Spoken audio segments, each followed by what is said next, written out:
To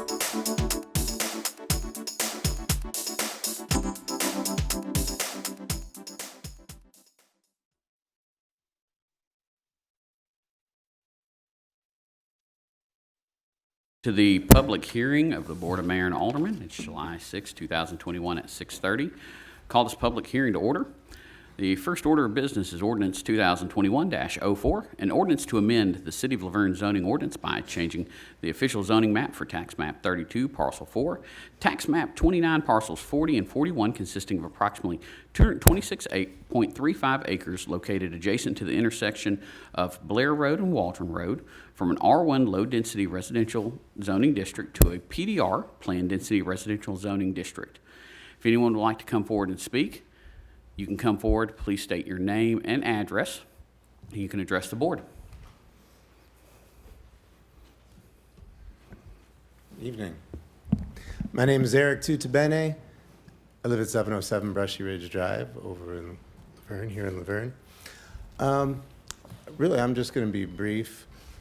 The last meeting several weeks ago, it was implied that if the board votes to approve this, that some future board would be bound by this board's decision. It was so that it opens the floodgate. In other words, that some objectionable project in the future, a future board of mayor and aldermen would be unable to make decisions based on the merits of that case in and of itself. And honestly, I find that kind of a dim view of a future board of mayor and aldermen. I believe that this board here is making its decisions based on the merits of the case in front of it, rather than looking back 20 or 30 years ago and seeing what a board of mayor and aldermen did back then. And likewise, I believe a future board, no matter what this board decides, that a future board would look at the case presented to it and make the decisions accordingly then. So I found it a strange comment to say that any decision this board makes opens the floodgate to objectionable decisions in the future, so therefore this board ought to vote no. I just found that to be a very strange argument. I disagree with it. I believe that all of you are voting your conscience, and all of you will vote according to the merits of the case in front of you, and I believe a future board will do the same. Thank you very much. Again, the podium is open. If anyone would like to come forward and speak, now is the time. Please come forward, state your name and address for the record. Hi, my name's Dan Colleran, and I'm with Armstrong Relocation, 100 Armstrong Court in Laverne, and president and partner of that firm. And really, I'm here to offer, perspective, in support of development, and not only from an infrastructure standpoint. We've been in this community for 30 years, a little over 30 years. Have a number of employees and folks at the firm, but also do a lot of relocation activity. So a vantage point of people looking for communities and such to live in. And from a housing option standpoint, I think the benefit that brings, in addition to the infrastructure, would be a good thing. And even for, our employees and people a lot that live maybe in surrounding communities where that's been at a different pace. But just here to speak, in support of that, and hope the board approves it. Again, from a little different vantage point, I think, than some. So, thank you. Thank you, sir. Again, the podium is open. If anyone would like to come forward and speak, please state your name and address for the record.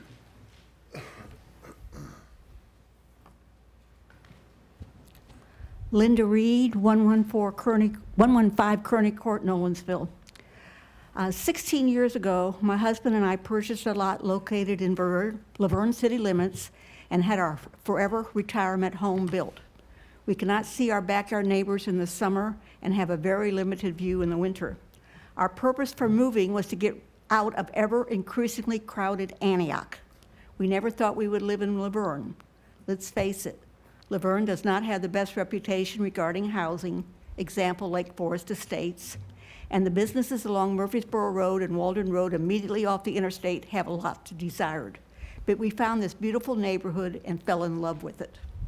Now we are facing the same problems that we had before we moved: crowded neighborhoods and businesses in the middle of residential areas. BOMA, you have before you now the opportunity to improve Laverne's reputation, not keep the status quo. Arborridge is not what is being made out to be. There are many questions still unanswered: the type of businesses going in, the type of housing and lot sizes, the potential for crime, and the impact the increased families will have on the local schools. There is no way the houses pictured in the brochure will fit on a 41-foot lot. Regardless of what they say, we will have a neighborhood of tall, skinny homes with plenty of light pollution from the 24/7 businesses being built. There is a reason gas stations are built along expressways and not in residential neighborhoods. I know that this is 99% done deal, but there is still a chance to change for the better. Think of Laverne's future reputation as being a beautiful city to live in. Let's not make South Walden Road a duplicate of Murfreesboro Road and Arborridge another Lake Forest. Thank you. Thank you, ma'am. Again, the podium is open. If anyone would like to come forward and speak, now is the time.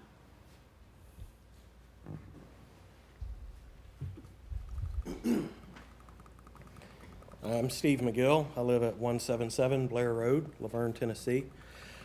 Before I get to my script, I'd like to address the gentleman's question on why we would think future boards would be bound to this decision.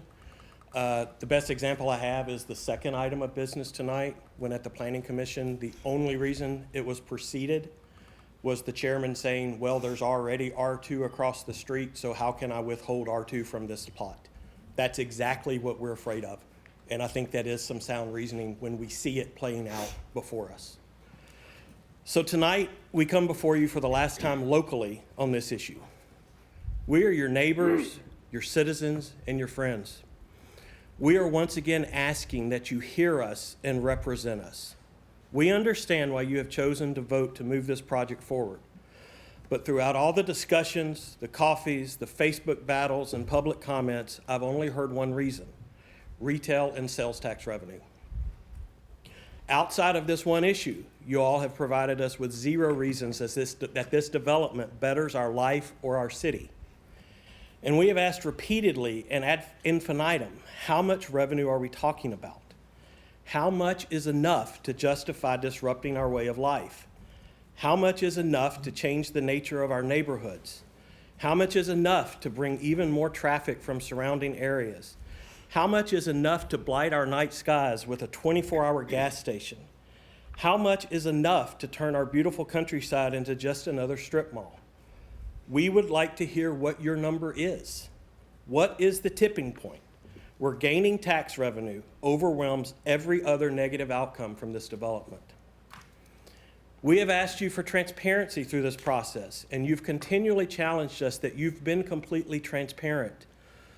So why has it felt like such work to gain any understanding of this process? From the beginning whispers of road improvements being paid for by impact fees, we heard different answers depending on who we asked. We've had to challenge bogus estimates for twice daily tax revenues given by the developer. We've had to find out ourselves that they had no contract with twice daily. We've seen the promised road improvements on both Waldron and Blair turn out to be just Waldron and paid for by the city's coffers. We've seen citizens forums advertised on the city's website be canceled because of COVID, but the city's website was never updated. We've been supplied a land use plan for 3 weeks that was outdated and only received the correct one the night before a meeting. We've seen your own rules on public speaking violated at last month's public citizens forum with no known ramifications. We heard you ask the developer to go back and work with the Planning Commission and the citizens at the first deferral. Mr. Coates asked for that, only to be told by the developers there was no point in them talking to us. We've heard you backtrack on your campaign promises by using specific words, almost like it depends on what the meaning of is. When you ask us how you have not been transparent, these are some of the actions we have seen. Mayor Cole, just this last week, you have said on Facebook forums, Commercial zones have not been platted yet. This is a quote. Thus, it's not known that a strip mall will be there or not. And also, what gas station is going in? Spoken to me, you use that gas station a lot even after you proved no gas station is coming. So which is it? Will there be or won't there be one? Based on this exchange, I'm asking you as a board to defer this project to the Planning Commission. Clearly, there is not enough known about the retail portion of this project. If at this point the mayor doesn't know if a gas station is planned or if there are going to be strip malls, there is nothing planned about the retail portion of this PDR. The only thing I proved was that BRS did not have a contract with Twice Daily as they claimed. And Mayor, if you don't know or believe a gas station is coming, then you're not living in reality or you haven't been listening to the developer's plans. They told you that they will not put gas stations on the restricted use list. They've discussed how they would plat it, and you've even told us that you would put a pork chop entrance on the street to keep them from cutting over into Walnut Ridge. So which is it, Mayor? Is a gas station coming or not? Through all the delays, changes, obfuscation, and general rudeness shown by this developer, we have continued to come to you. We've called, we've emailed, we've met you, and we've shown up here to exercise our rights to plead our case. We have raised our voices and our concerns. Some of us have been attacked personally. I know you feel like you've been attacked personally. You know, a future neighbor of mine said that the leader of this opposition has some nefarious plan to cut out the developer and make their own money. We've raised our voices and our concern, and I want you to hear this. It's not because we want to vote you out or score points. We have honestly wanted you to hear us, and we understand that hearing doesn't equal agreement, but you have a lot of citizens here who have not felt heard. I hope that after this vote is over, you can ask yourself, are there other ways of doing business here in Laverne that are more inclusive? I encourage you to look at other cities where they have a joint planning commission BOMA workshop. I beg you to find a way to encourage dialogue with your citizens rather than us just yelling at each other with absolutely zero communication. I really do beg you to find a way for that to happen. In conclusion, I ask you to reconsider voting on this amended zoning tonight. There are simply too many unknowns about what this retail is going to be or to look like. Please defer this back to the Planning Commission so we can get a better understanding and restrictions on this retail. We understand the city needs resources, but we are asking you to protect us. We are asking you to protect our neighborhoods. We are asking you to protect our property values. We are asking you to care about our opinions. We are asking you to represent us. Thank you. Thank you, sir. You'd state your name and address for the record. Yes, Luann Grandinetti, 153 Blair Road, resident for 32 years, property owner for 34 years. I won't be too long this evening, but I do have several issues to raise again. All four of you here tonight have indicated publicly that you will vote for this, saying it is best for all of Laverne. Tonight, I would appreciate when you make your remarks and your vote that you tell me why this is good for all of Laverne. From my information and knowledge and research, I don't see how it is best for Lake Forest. I don't see how it is great for Cheney Wood, Cedar Grove Estates, Eastwood, Westwood, Hall Estates, Madison Square, Deer Park, and the many other subdivisions in Laverne. How is it best for them? It isn't. It doesn't make their life any better. What about people living in rentals and not paying city property tax and county property taxes? Does that make their life any better? What about property owners like me? Does that make my life any better? It doesn't make anybody's life any better in this town. Retail tax revenue will be at best, we talked about this, maybe $50,000 at the best case scenario a year. $50,000 a year in retail revenue is good for all of Laverne. We've been sold out for $50,000.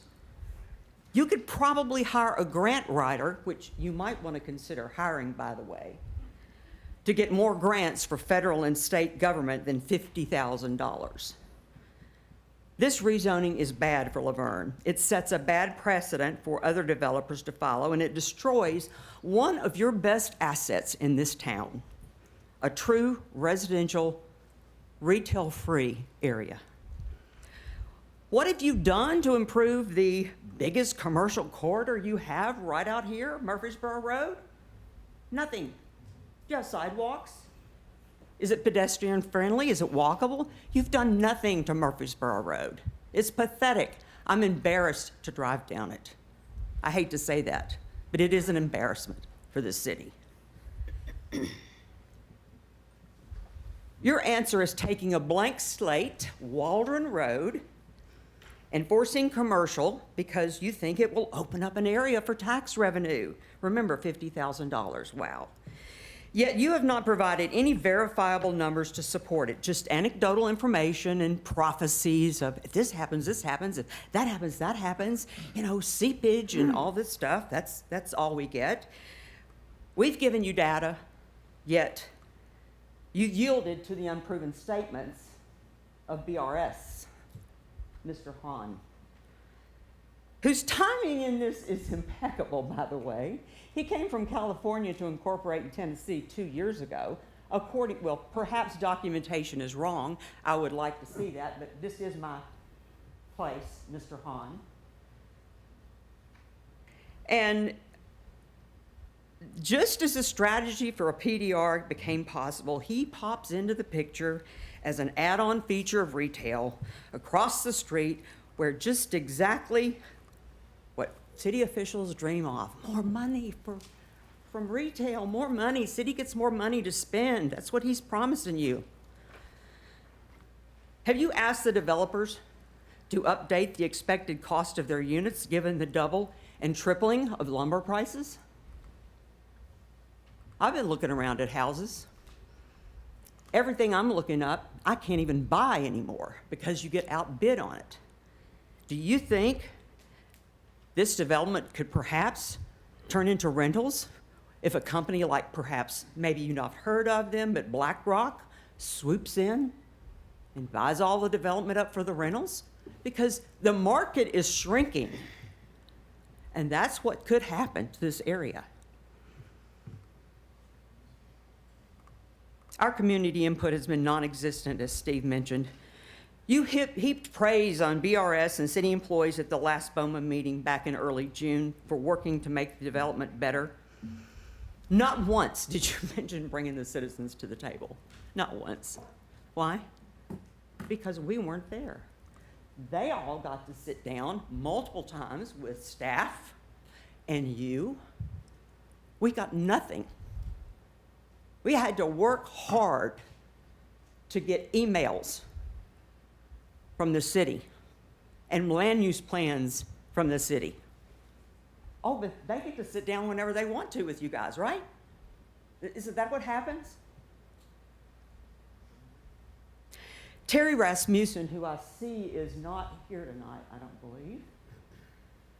believe.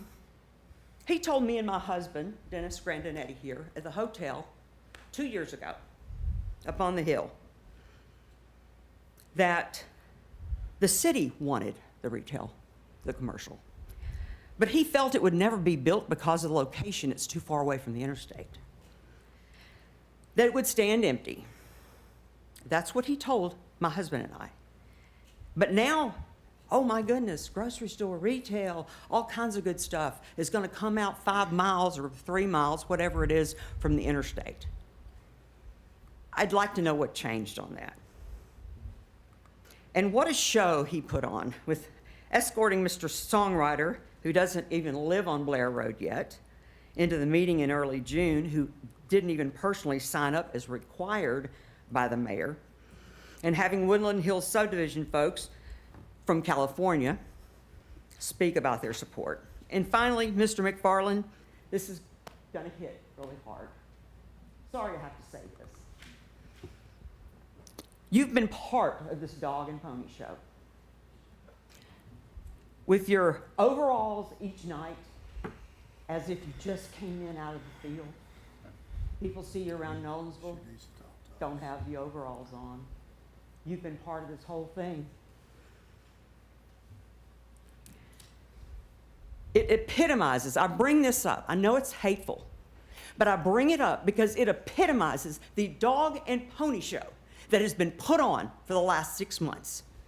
It is a dog and pony show, and I'm so sorry that you guys cannot see through it.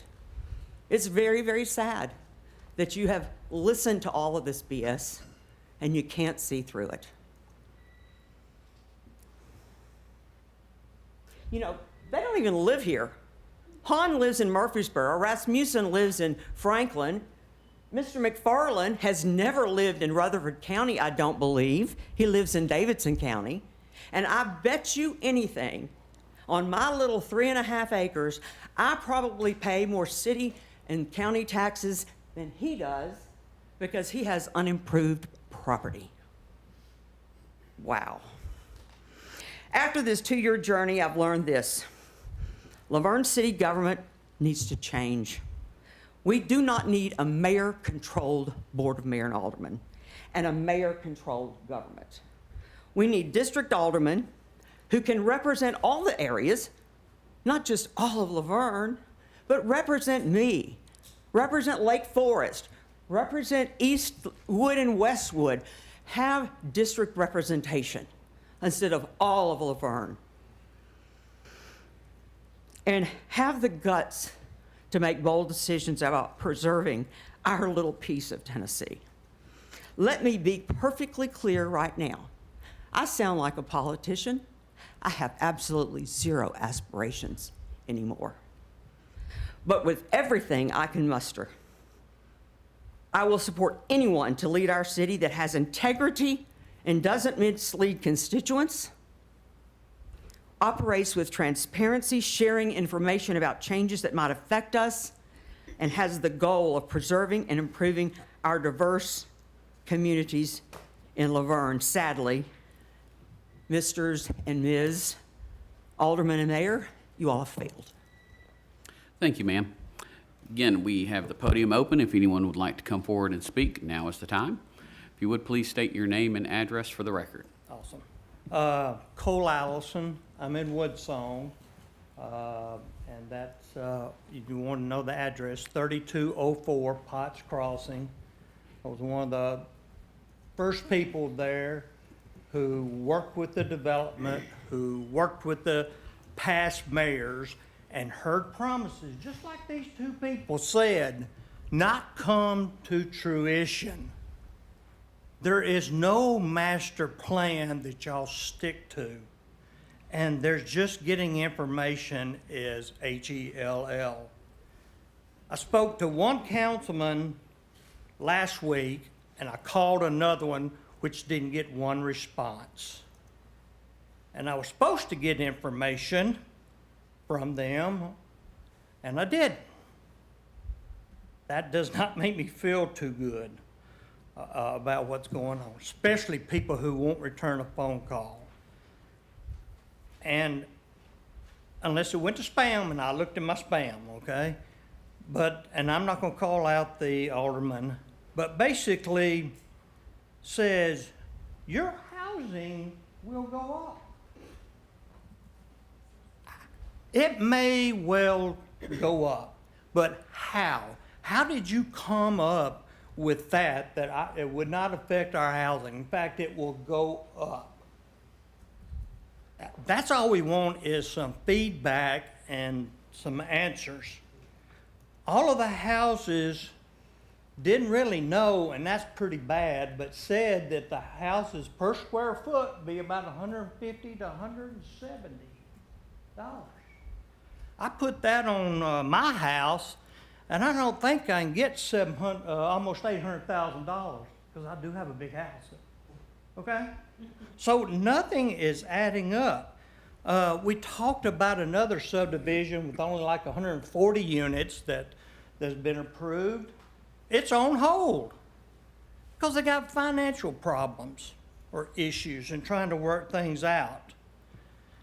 And I beg you, like what they're saying, when are we going to hear from each of you on your knowledge of this development and models that should have been run and your perception of the actual revenue that's going to come in? And we hear nothing. And then I asked Tom, I don't know if Tom, I think his last name, the economic development, you know, about how did y'all come up with the percentage of retail versus housing to run financial models? Huh? Isn't that a fair question? What percentage of commercial is going to be and what type of commercial is going to be? And there's just not any answers. And for God's sake, leave it R1. Why not? And it's all about this right here. And so I'm not really adding anything to it except, and correct me if I'm wrong, that the infrastructure has already been approved through bonds. Did y'all know that? Well, some did, some didn't. You know, so evidently there's already bonds being approved, and you just don't go to bonds unless you already know what you're going to build. So how did that come up? So I don't know, there's just a lot of things, and it's sad. I've worked with city councils for over 32 years, and the transparency here and the truth and the working is just, it's not good. And I'm not going to say any more, but you need to postpone this and get your citizens on side, because I've had mayors that said, we're going to protect you out there, but hey, one mayor comes in, the next mayor comes in, you got different aldermen, and then it's nothing. So I'm tired of, I think we're all tired of sort of speaking into thin air. So put your citizens first, like businesses do. Customer service is what you need, and we need information. Not information that these people have had to go do to tell you what the revenue would be. Y'all should already have known that. So, but anyway, I'm not going to repeat anything else, but I would appreciate postponing this or going back to the planning commission. It's only the right thing to do, and you'd probably win some people over if you did something like that. So we need some help. Thank you. Thank you, sir. Again, the podium is open. If anyone would like to come forward and speak, now is the time. You'd please state your name and address for the record. My name is Sue Miner. I live at 780 Walnut Ridge Drive, Laverne, Tennessee. First of all, Mr. Waldron, we are so glad you made it. Thank you so much. Second of all, thank you for the opportunity to speak before you tonight. A lot has been said about why you should not approve the rezoning of the McFarland property and why we should not have the Arborridge Development in our backyard. I live in Walnut Ridge Estates neighborhood, and I am opposed to the rezoning for the Arborridge Development. As a community, we have tried to show you, the Board of Mayor and Aldermen, why this development in this quiet residential neighborhood is both unwanted and unneeded. We have emailed, called, put up signs, and used social media to make our voices be heard. Only one member has heard us, while the rest of you have chosen not to listen to logic and reason. We have tried to show all of you how the projected tax revenues are incomplete at best and untruthful at the very least. The figures that have been presented to you by the developers of the Arborridge project just simply do not add up and must be scrutinized more closely before any responsible vote can be taken to rezone the McFarland property for this project. Period. Full stop. We have tried to work with you, educating not just ourselves, but the public in general on all aspects of this proposed development. However, we have been met with stall tactics, incomplete disclosures, and a lack of transparency regarding information and documents that is completely inappropriate for public governance. We have tried to make you understand how this project was conceived in misinformation and half-truths on the part of city officials and the developers, and continues to be shrouded in secrecy and verbal sleights of hand. We have learned from Mayor Cole's emails dated December 14th, 2020, and received through the requests for public records that, in fact, BRS officials originally intended to build on the McFarland property based on the current R1 zoning ordinance. It was only at the direction of the city that BRS was told to go back to the drawing board and include road improvements and commercial retail in their plans. The two additions of $3.5 million and millions of dollars in projected tax revenue were the shiny objects and saving graces that were supposed to sell this development to the citizens of Laverne. However, closer scrutiny of these projections and development plans has proven that this is just not the case. We were assured by developers in a public meeting here in this very room that as part of the planned commercial component of this development, they had a signed contract with the gas station chain Twice Daily. And as we all know now, this was just simply not the case. When contacted by members of our community, Twice Daily officials released a public statement that they had no plans to build a gas station at the Arborridge location. One example, again, of the half-truths and misdirection that are at the heart of this Arborridge development. Now, let me be clear. Our community does not object to a development for the McFarland property. We do object to this development because it is not what is best for the South Waldron neighborhoods. We have always understood that one day development would come to our quiet corner of the world, but we expected it to be in keeping with the long-standing and residential neighborhoods that have fostered our families for decades. Likewise, we trusted our elected officials to conduct city business in an open and forthright manner, being transparent and honest with the citizens of Laverne at all times. Unfortunately, as we have seen, this has not always been the case. We have tried to show you how the now very minimal road improvements that BRS developers have now promised to make will be only a Band-Aid solution to the larger and extremely dangerous problem of grocery store semi-trucks and gasoline tankers careening up and down Waldron Road back and forth to the interstate. And the promise of fatal accidents, serious injuries, and property damage looms large in this scenario for the residents of our community. Now, some may say that this may no longer be a problem, given the mayor's most recent announcement that the city will now fund $18 million needed to widen Waldron Road to the interstate. It would seem that it is only worth our safety to widen Waldron Road when there is the promise of retail in our community. And let's examine the history and the reason for this recent roads proposal. First, this $18 million proposed commitment by the city only became necessary after it was clumsily revealed in a planning commission meeting a few months ago that BRS developers were actually not doing $3.5 million in road improvements to Waldron and Blair as they had initially promised. Now it seems BRS is only doing minimal road work to correct the S-curve on Waldron Road. After much discussion at the Planning Commission meeting, it was finally revealed that BRS had pulled the plug on any road improvements because they couldn't be reimbursed by the city for impact fees due to an existing city ordinance which prohibits reimbursement for these. Because of this, BRS promptly decided that it will only do the minimum in road improvements, leaving the funding of $18 million to the Waldron and Blair roads squarely on the shoulders of Laverne taxpayers. Allow me to reiterate this. As of this date, there are no proposed road improvements planned for Blair Road, other than those included in the Blair Road warehouse project, despite the fact that there will be 571 homes built on the McFarland property with an exit directly onto Blair Road. Please keep in mind the dangerous twists and turns and lack of road shoulder that currently makes up Blair Road. Do I need to paint you a picture? Shouldn't all infrastructure improvements be in place before any large residential and commercial development is approved? In addition to this, I ask you, who is ultimately going to shoulder the burden for this proposed $18 million boondoggle? Please take just a minute to think back.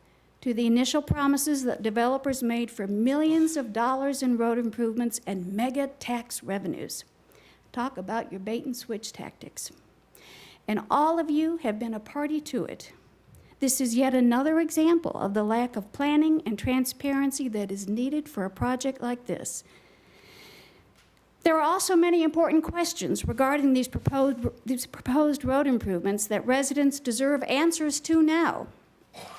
How will police, fire, and ambulance response times be affected while $18 million in road improvements to Waldron Road goes on potentially for years?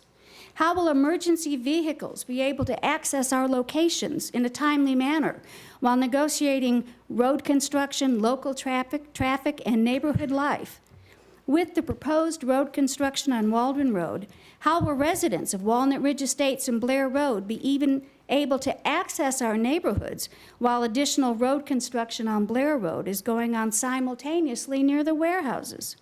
These are all pertinent questions that have not been addressed to our satisfaction, if at all, and must be answered in full before any approval to rezone this property can be made. Several months ago, citizens requested and received a copy of the 2040 Laverne Land Use Plan. Using this plan, we strategized and based some of our arguments on the contents contained in this plan, only to find out 24 hours before the Planning Commission vote that we had been given an out-of-date plan in error. How does this happen? And more to the point, how are citizens supposed to trust our city officials when mistakes like this are allowed to happen? Again, another example of the lack of transparency and full disclosure we should be guaranteed by our elected city officials. In that Laverne 2040 land use plan, there are certain goals and purposes which the city adopted in 2019, but which are clearly not being followed. According to the land use plan, there is supposed to be a citizen-led group of residents impaneled, and I quote, to create strategies and programs to foster an increased sense of community identity, community pride, and an interconnectedness for all of Laverne, end quote. According to City Administrator Bruce Richardson, no such citizen group was ever impaneled, and therefore no community outreach and planning was ever done. This failure to impanel a citizens focus group to discuss the issues pertaining to the growth of Laverne is in direct opposition to this document and, once again, illustrates a lack of transparency in all things pertaining to growth in Laverne. Now, in defense of this, Mayor Cole, you make a vague assertion that you, the members of the Board of Mayor and Aldermen, are all citizens of Laverne, and as such, should be considered the right and proper representatives of the mandated citizens focus group. This is clearly not in the spirit of the goals and purposes of the Laverne Land Use Plan, and is merely another example of the disingenuousness with which members of the community have been met. Again, I am reminded of the quote from Mayor Cole's own website. Under a picture of Mayor Cole being sworn in as mayor, there is the quote from him which says, "I believe we are elected to serve the community, not to ignore the community." Now let's just think about that for a minute. Why are we all here tonight? Isn't it because the community and its concerns have been ignored by city officials regarding this development? Don't the mayor's own words ring hollow to all of us? In a desire to fully educate ourselves and understand the scope and sequence of the proposed Arborridge development, under the auspices of the Tennessee Public Records Act, we have asked for pertinent emails and text messages from the mayor pertaining to this project. We were stonewalled and rebuffed in our attempts to receive these on several occasions. It was only after calls to the Tennessee State Comptroller's office and that office's involvement in this matter that we were finally given access to the mayor's emails regarding the Arborridge development. A request for pertinent text messages from the mayor's phones under the same Request for Public Records Act dated April the 12th, 2021, was not fulfilled until May 25th, 2021, a date which is long past the legal date for receipt of these records. Explanations from the city administrator as to the reason for this lengthy delay ranged from the inability to coordinate with the mayor for the use of his phone in order to comply with our request, to the technical inability on the part of the city to actually retrieve these texts. We find it very difficult to believe that in this day and age of cybersecurity and increased technical knowledge, that the city of Laverne did not have the adequate technical ability and wherewithal to fulfill this request in a timely and legal fashion. In our desire to make our concerns known, members of the community have spoken at Planning Commission and BOMA meetings. Our efforts to communicate with you have been hampered by capricious time limits and manipulative tactics.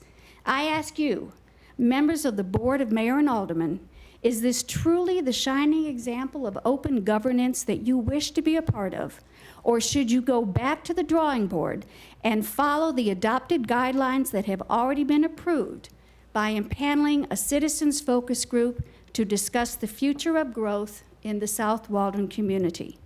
Doesn't it make more sense to have open and honest discussions about the future of this part of Laverne with a community that will be most impacted by this development? Isn't that the legacy that you would like to leave behind? With regards to the actual components of the Arborridge development, we have tried to make you understand how putting yet another gas station on Waldron Road, just a mile from 7 other gas stations and truck plazas, is foolhardy, unwarranted, and another waste of resources and taxpayers' money. This particular aspect of the Arborridge development makes absolutely no sense, even as major car companies have recently announced plans to switch from gas-guzzling engines to the more clean energy of electric cars and trucks by the year 2030. Even local Laverne business partner, Amazon, is currently running a TV ad that says, and I quote, "We've ordered 100,000 electric delivery vehicles, and we're investing $2 billion in new carbon reduction technologies, and we're just getting started on the road to net zero carbon by 2040. In light of these recent announcements, isn't putting yet another gas station just a mile from 7 others a tad redundant and another tragic waste of valuable land and resources? We have tried to remind you to not make the same mistakes previous administrations have made, squandering the last vast natural resource of residential living in Laverne in favor of high-density housing, traffic problems, increased crime in the area, light pollution, unwanted commercial units, and yet another unneeded Laverne gas station. The Waldron Road corridor that should have been Laverne's Sam Ridley revenue bonanza was wasted years ago on the shiny objects of industrial businesses and unsightly warehouses. We would urge you not to repeat the same mistakes other administrations have made regarding the south side of Waldron Road, keeping this area of Laverne for the R1 zoning it was meant to have to foster quiet residential neighborhoods. We have tried to make you understand how a retail complex plunked down in our quiet residential neighborhood is just not appropriate nor needed for our area. We do not understand how adding yet another retail strip mall just a mile down the road from the other 2 strip malls on Waldron is going to produce the projected tax revenues promised by the Arborridge commercial component, especially not when in any given month there are empty storefronts and retail spaces in the 2 already existing retail strip malls on Waldron Road. We are also concerned about the quality of the retail businesses that may be included in the Arborridge commercial component, with no assurances given that these will not devolve into unwanted and unsavory retail outlets. As part of the commercial component of Arborridge, developers have also dangled in front of us the prospect of a large grocery store. Again, this shiny object is just that, as this area will not support a large grocery store, nor will a large grocery chain commit to this corner of the world based on space alone. Both Publix and Kroger have store footprints that range from 40,000 to 60,000 square feet in size. In Mr. Hahn's own words, he admits that a large grocery store is not appropriate by saying, and I quote, "Not a 40,000 square foot grocery, but probably something in the realm of 20 to 30,000 square foot grocery. This is a far cry from the mega revenue provider that was initially promised by developers and is totally unneeded, with major stores like Publix and Kroger servicing our community just 10 minutes away in Smyrna. We have tried to educate all of you on these issues and to help you understand the folly of rezoning this property and allowing Arborridge Development and the adjacent commercial proposal to go forward in our community. So now, let me try to explain the very real and personal cost that Arborridge will have on me, my family, and my community. Several times in the last few months, Mr. James McFarland, the owner of the property, has come before the Planning Commission and BOMA and talked about his family's ownership of the property. In his speeches, he reminded the Planning Commission and you of what he and his family had done for the city of Laverne over the years. His speeches were all very sober and compelling. And in his speeches, Mr. McFarland talked about what he had sacrificed for the city of Laverne and how difficult farming had become over the years. Again, let me reiterate, we are not against the development of the McFarland property. We are against the rezoning of this property for this particular development. Now, like Mr. McFarland, I would like to take a moment to remind the city of what the residents of Walnut Ridge Estates, where I live, have already sacrificed and will continue to sacrifice for years to come if this development comes to our community. In the 34 years that my husband and I have lived in Walnut Ridge Estates, we have lived without some basic city services, even as we have paid our Laverne city taxes. We have waited eagerly for gas lines to be connected to our subdivision, only to see them stop just short of Walnut Ridge Estates in Woodland Hills. We have lived on septic tanks for decades, even as newer neighborhoods around us sport shiny new city sewer lines. And now, to add insult to injury, we are told that the only way we can ever have city sewer lines is to wait even longer until Waldron Road goes commercial with this development. And then, maybe at some point in the future, we might be able to have sewer, but it would be at an extremely high cost to us. We have been without a substantial police presence in our neighborhood for years, even though our city taxes support the police department. Now, thankfully, we have been fortunate enough to have enjoyed a low crime rate in our neighborhood over the years. However, with the addition of 571 homes and that 24-hour convenience store gas station at the end of our street, that will undoubtedly change. All of this, even as we are told that the city of Laverne is unable to sustain an appropriate number of police officers based on the current population. Like Mr. McFarland, we have all put down roots in this community. We chose to live in this part of Laverne for its quiet, country setting and to raise our families in a close-knit community. We invested carefully and wisely in our futures, and now our lifelong investments in our homes, our properties, and our dreams are being undermined and threatened by the city's overeager and deluded vision for the future of what the South Waldron community should be. All of this is being done without so much as the courtesy of an offer to meet and discuss the future of our community with us, even though it is mandated in the city-approved land use plan. Like Mr. McFarland, we have planted gardens in the spring, awakened to roosters crowing in the morning and the sounds of cattle mowing in the evening. We have counted the passage of seasons over the years by the sounds of the wild geese honking overhead on their seasonal migrations. And I have watched as neighbors have gathered in each other's backyards to watch epic meteor showers and once-in-a-lifetime comets streak across the night sky. These are just some of the things that we have enjoyed and cherish about our neighborhood. And we in the Walnut Ridge, Blair Road, and Waldron Road communities feel that we are being asked to forfeit everything that we have invested in, cherish, and hold dear in our lives. And for what?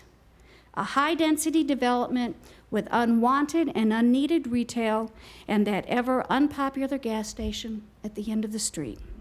We do not feel that we should bear the brunt of uninformed planning, misguided leadership, and a distorted vision for Laverne with little input from the community. In closing, I would urge you again to vote no to the rezoning of the McFarland property. It is clear that the Arborridge Development, with its secrets, half-truths, and community distrust, is not the development needed nor wanted on this property at this time. With so much on the line for our community, our property values, our safety, our schools, and yes, our very way of life, I ask all of you to carefully consider one more time everything that we have tried to explain to you. As members of the Board of Mayor and Aldermen, it is your duty and charge to listen to the issues and concerns of your constituents and vote accordingly. And finally, in a backhanded compliment to all of you, members of the Board of Mayor and Aldermen, I would like to thank you for the wonderful opportunity you have afforded me through this, through our group, Opposition to Arborridge. Through this long and tedious process, my husband and I have met some wonderful new neighbors and forged some lasting friendships. Thank you for bringing our community together and knowing absolutely what it is to be a neighborhood. And let me just say that no amount of road construction, asphalt, or concrete can ever take that away from us. Thank you. Thank you, ma'am. Again, the podium is open, and if anyone would like to come forward and speak, now is the time. If you'd please state your name and address for the record. Yes, Judd Scott, 4001 Cherish Hope Court in Laverne. And I'll be brief. The city's zoning requirements require that the impact on the surrounding community be considered when rezoning. I don't believe that's been done in this case. And if you want to see what the impact of that might be, you need look no further than the development of the warehouses on Blair Road and the impact that that is having on the portico development. I feel sorry for those poor investors. Thank you. Thank you, sir. Again, the podium is open if anyone would like to come forward and speak. If you please state your name and address for the record. I'm Edward Bryan. I own Accurate Automotive at 111 Enterprise Boulevard. About 10 years ago, I had the opportunity to also buy a residence. My primary residence is 1085 Waldron Road. Been there for 10 years. This is the first time I've had a chance to speak with y'all about this development, and it was sort of short notice that I knew that the meeting was going on tonight. But I'd like to just talk to each and every one of you as a business owner as well as a resident. As a business owner in 2003, I met before this board and got approval for the property that is Accurate Automotive. It was a lot of hoops to jump through, but it was approved and became a thriving business. That business has seen a lot of challenges along the way with enforcement of laws, enforcement of ordinances, things that even today we are still being challenged on even 17 years after development. Where I live now, 1085 Waldron Road, I don't dare cut that yard in the very front during the day. I'll have people that'll come way too close when I'm weed eating the ditch. The residence is right in front of Pinnacle Point subdivision, and that intersection, a lane was created to the right at the entrance of Pinnacle Point, and a turning lane was made where the original right lane was. It's 3 lanes that have been sort of scrunched together, and it's just another example of where development was allowed before planning was applied. The 2 houses that are on the corner of Pinnacle Point subdivision, as well as the entrance, should have never been developed. But once it was, it made a 3-lane debacle. And I kid you not, folks, I've had a car hit me on the road when I was weed eating. I don't dare cut that during the day. I cut it at night where I could see headlights coming. And that's just one example. It's a develop first and then we'll plan it in later. I don't have to tell any of y'all. I've been a developer as well. developed a commercial piece of property, a 15,000 square foot building. I know what it's like to plan and try and get everything in alignment. There is no way you have the road support for this development in a commercial zone. There's no way. You've got 2 roads, you've got 3 roads maybe. Rock Springs, Blair Road, and Waldron Road. That's all you've got feeding this thing. You know it's not gonna work. At the end of Waldron Road, there's 600 more houses going in on that hill. That's 191 acres. There's no way it can support the kind of traffic that is gonna be produced out of this thing. Rock Springs Middle School or elementary school is another example. It was developed, but it's out of capacity now. You're about to have roads that are gonna be out of capacity. I mean, we already are there. All it takes is one wreck and you're stuck on Waldron Road. If a car runs off the road, you're stuck. And I know that you're talking about widening it, but you widen the roads first and then talk about developing. I mean, that's just the bottom line. I don't want to waste a lot of y'all's time. Y'all don't have the roads. You do not have the roads for this development. And thank you for your time. Thank you, sir. Again, the podium is open if anyone would like to come up and speak. Now is the time. If you would please state your name and address for the record. Sure. My name's Amy Owsley. I live at 1131 Ben Hill Boulevard in McFarland Point subdivision. First, I do want to say thank you to you, Board of Aldermen, and also Mayor and all of the administrative staff for all the work that you do. I know that you put a lot of time and energy into your roles, and I appreciate that. As I've mentioned before, this is not my comfort zone, but I am here as your constituent to speak to you today, to voice my opposition to the rezoning of Arborridge area. You know where it is, off Waldron Road, and to ask that you vote to oppose the rezoning of Arborridge.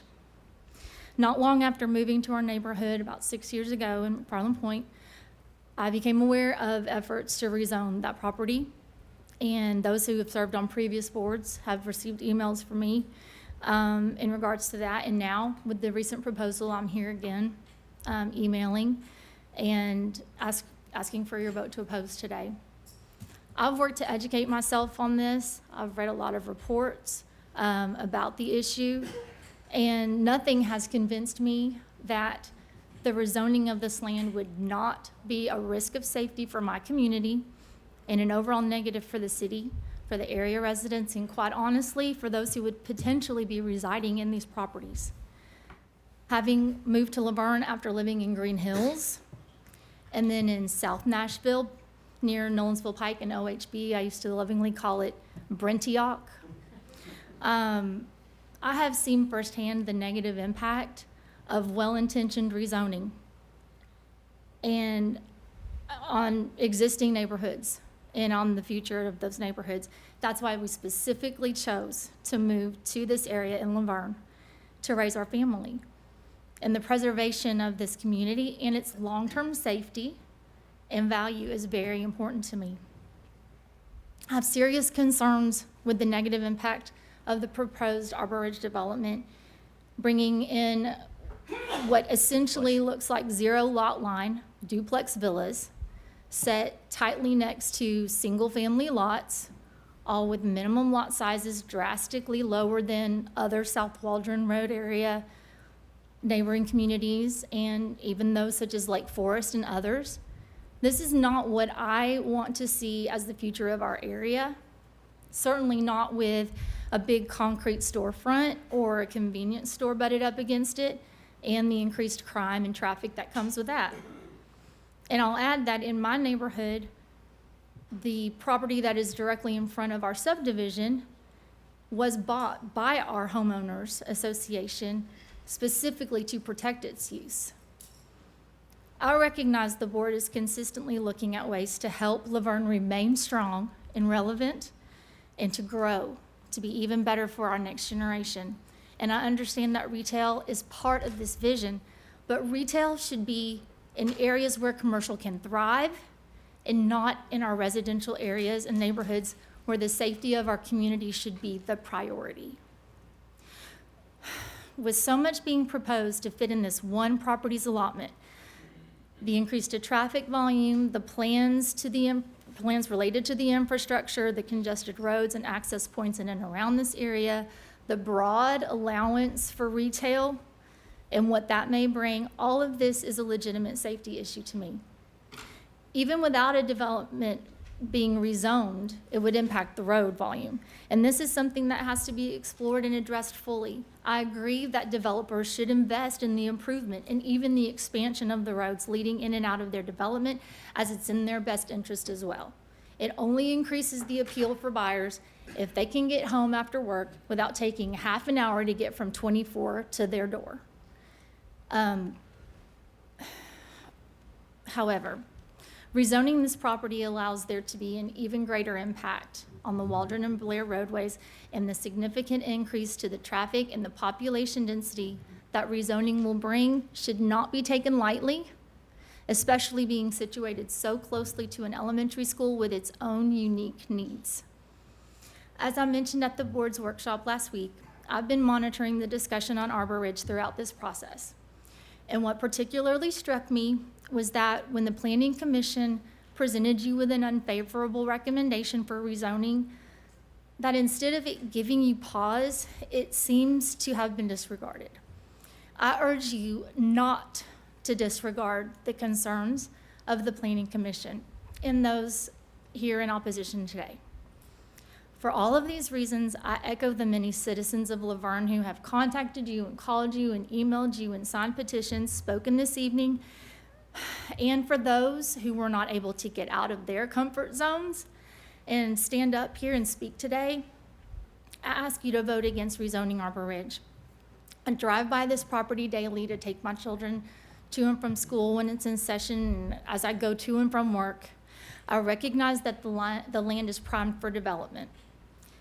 What I ask is that you vote to protect and promote appropriate growth in this area for my family, for all the families who live in South Waldron communities today, and for generations to come, and that you vote to oppose the rezoning of Arborridge. And again, I thank you for your dedication and your consideration of these concerns. Thank you, ma'am. Again, the podium is open. If anyone would like to come forward and speak, now is the time. If you would, please state your name and address for the record. Deanne Manning, 1166 Lake Road. Again, like everyone else, we all understand that development is going to happen at the Blair Waldron location. The concern is the rezoning to PDR from R1. Last week, the term leakage was discussed, and it's not the fault of the residents of South Waldron communities that the city didn't plan better. It's not our fault that the city doesn't currently have any quality retail or grocery choices in that part of the city. And don't think that placing retail in this area now will make up any substantial part of the leakage that was discussed previously. The city should be focusing on rebuilding and improving the Murfreesboro corridor. If we had quality retail or commercial in that area, I'm sure the residents of the South Waldron communities would be willing to travel to Murfreesboro Road to do their shopping and even dine if there were options. Maybe the city should clean up the area at Waldron and I-24, the strip malls that exist there and are actually an eyesore driving to work every day. If those were cleaner and had better options, maybe we could generate more revenue. Most of them sit fairly empty and not, there's not much patronage there. Last week, it was also stated that the boards of the past have protected this community. Maybe this board should consider doing the same. We all voted for you, and at the time we voted, we thought you represented our views. It's obvious that that's not the case. Please take the advice of the Planning Commission and do not rezone this area for PDR. Thank you. Thank you, ma'am. Again, the podium is open. If anyone would like to come up and speak, now is the time. If you would please state your name and address for the record. Yes, my name is Kara Hobbs. My address is 115 Dobson Knob Trail, Nolensville, Tennessee. I am a resident of the city of Laverne. Because I refuse to entertain this dog and pony show much longer, I'll keep my statement brief. I find it completely asinine that you would hold a public hearing on a matter that's already been voted on. This vast incompetence and injustice to the community will not be forgotten at election time. I've been to this podium several times with several members of our communities, your constituents, in sharing my concerns over this development. It was all of our hopes that you would see the numerous faults in this plan and would advocate for a better plan, a better development that is truly deserving of this area and be truly invested in the overall enrichment of the city of Laverne, and not just pooling our tax dollars together for Scrooge McDuck.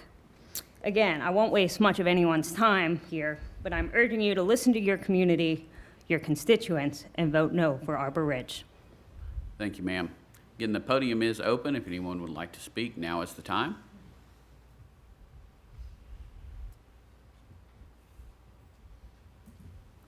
If you would please state your name and address for the record. Joe Miner, 780 Walnut Ridge Drive. I think everything's been said here tonight, so I'm just going to go to the last line of my speech. I think we all know this is a bad idea, the rezoning of the Arborridge McFarland property. I just want to say, ask yourself, who is Laverne? Is it the people sitting in front of me here tonight, or is it the people sitting behind me here tonight? I think these are the people that you should consider when you vote what's good for the community, because the community has spoken and said what we think and has presented a case for why we think rezoning is a bad idea. Remember your constituents, remember your community. That's what we're here for. Thank you. Thank you, sir. Again, the podium is open. If anyone else would like to speak, now is the time. If you would please state your name and address for the record. Kim Gentry, 1047 Waldron Road. I'm also representing the sentiments of Paul Gentry. Thank you for your efforts made during this process and your approval of the road enhancements that are to come on Waldron Road. Initially, your intentions were good and provided somewhat of a dialogue with the citizens. However, as the opposition have continued to point out misrepresentations, lack of adherence to due process, fallacies in the BRS books, including the May 27th book, which was voted on to approve, your openness became stubbornness and willful neglect representing the citizens, responding to citizens' questions, comments, and concerns. Vice Mayor, no.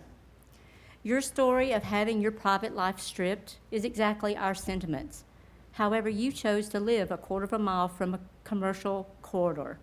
We did not. We chose to live in a quiet residential farm-like scenario.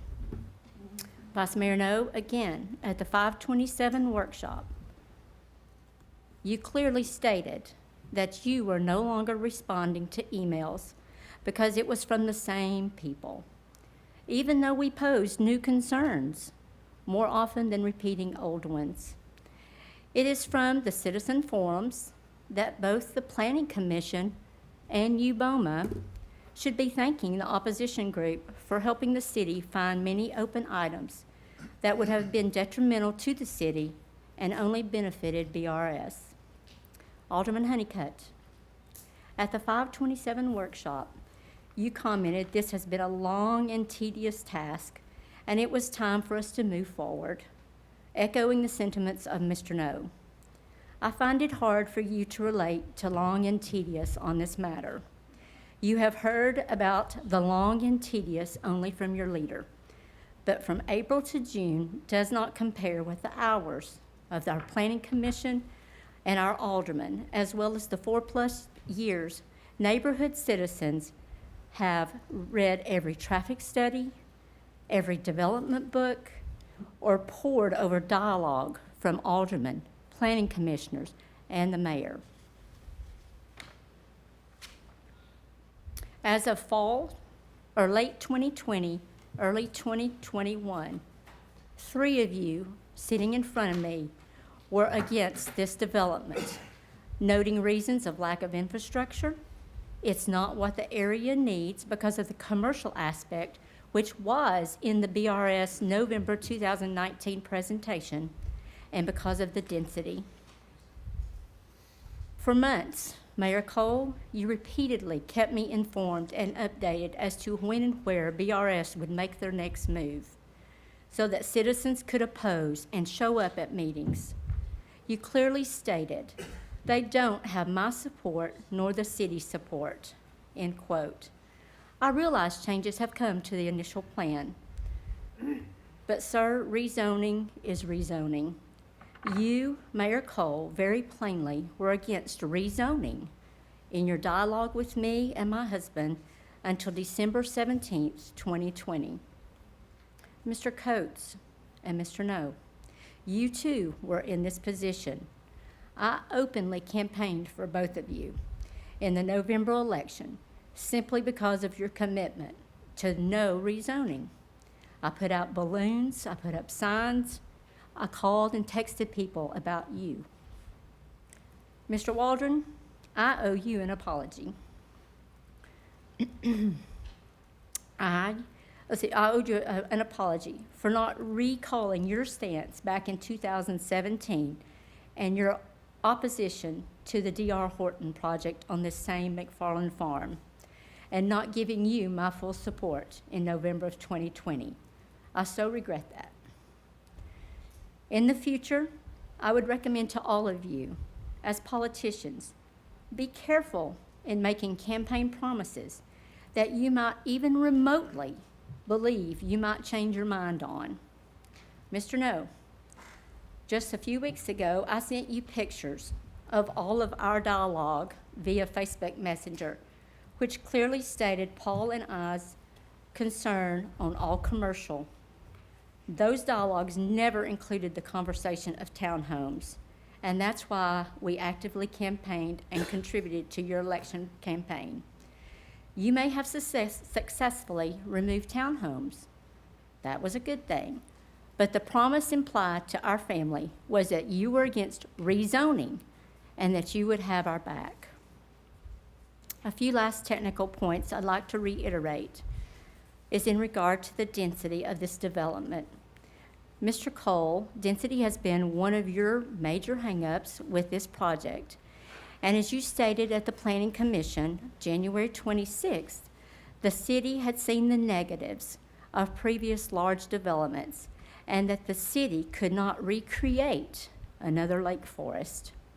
True, it is not the number of houses of Lake Forest, but the density as presented at the June 1 Citizen Forum clearly notes 40% of this development will be more dense than Lake Forest. The following is a comparison of lot minimums in Lake Forest compared with proposed lot sizes in Arborridge. This is a presentation of fact, not opinion, based on public records on the Laverne City website. Per the city zoning map, the majority of Lake Forest is zoned R2. Per Ordinance 5.052.2 on page 78 in the current zoning ordinances as of 2020-01-09, R2 zoning minimum lot size area is 10,000 square feet with minimum requirements of a front setback of 35 feet, side setbacks of 10, and rear setbacks of 20. In Arborridge, the villa lot minimal size is 5,330 square feet with 35 front setbacks, 5-foot side setbacks, and 20-foot rear setbacks. So the majority of the lots in Lake Forest are actually 47% larger than the Arborridge villa lots and 56% smaller than the minimal lots required for duplex lots in R3 zoning. The However, there are no duplex descriptions in R2 zoning, so those cannot be compared. Mr. Brown, I appreciate you responding to my email. Although it was today, I still appreciate that very much. For clarification on the topic I brought up just 2 weeks ago, or a few days ago, regarding the inefficiency of the water line. Mr. Cope, tonight, I am still asking you to provide the citizens the information, the ordinance, the law, the regulation, whatever is the guideline that addresses the legality of two separately owned parcels of property, non-contiguous, being bundled under one zoning change. We would like to know that. We've requested that information, and we're not allowed to get that information. Thirdly, tax revenue, which BOMA says is part of its package on which to focus, still remains vague and open-ended. I ask that we delay this vote tonight and sit as business professionals and come up with best to worst case scenarios. We have begged with this. It can be done. And let's see what the financial potential is, or if it is even in the city's best interest versus focusing on a commercial corridor that we have that could be so inviting. Murfreesboro Road can be the next tax revenue generating source. Per Mr. Broker, last week after the meeting, he met with several of the citizens outside for over 45 minutes, very intelligently provided information. He says that the Murfreesboro Road corridor is in the focus of the city long-term. Why? Why are we waiting on this retail space now? Why can we not make this our city's priority, since it is the most visible to all of our citizens? Everybody accesses Murfreesboro Road.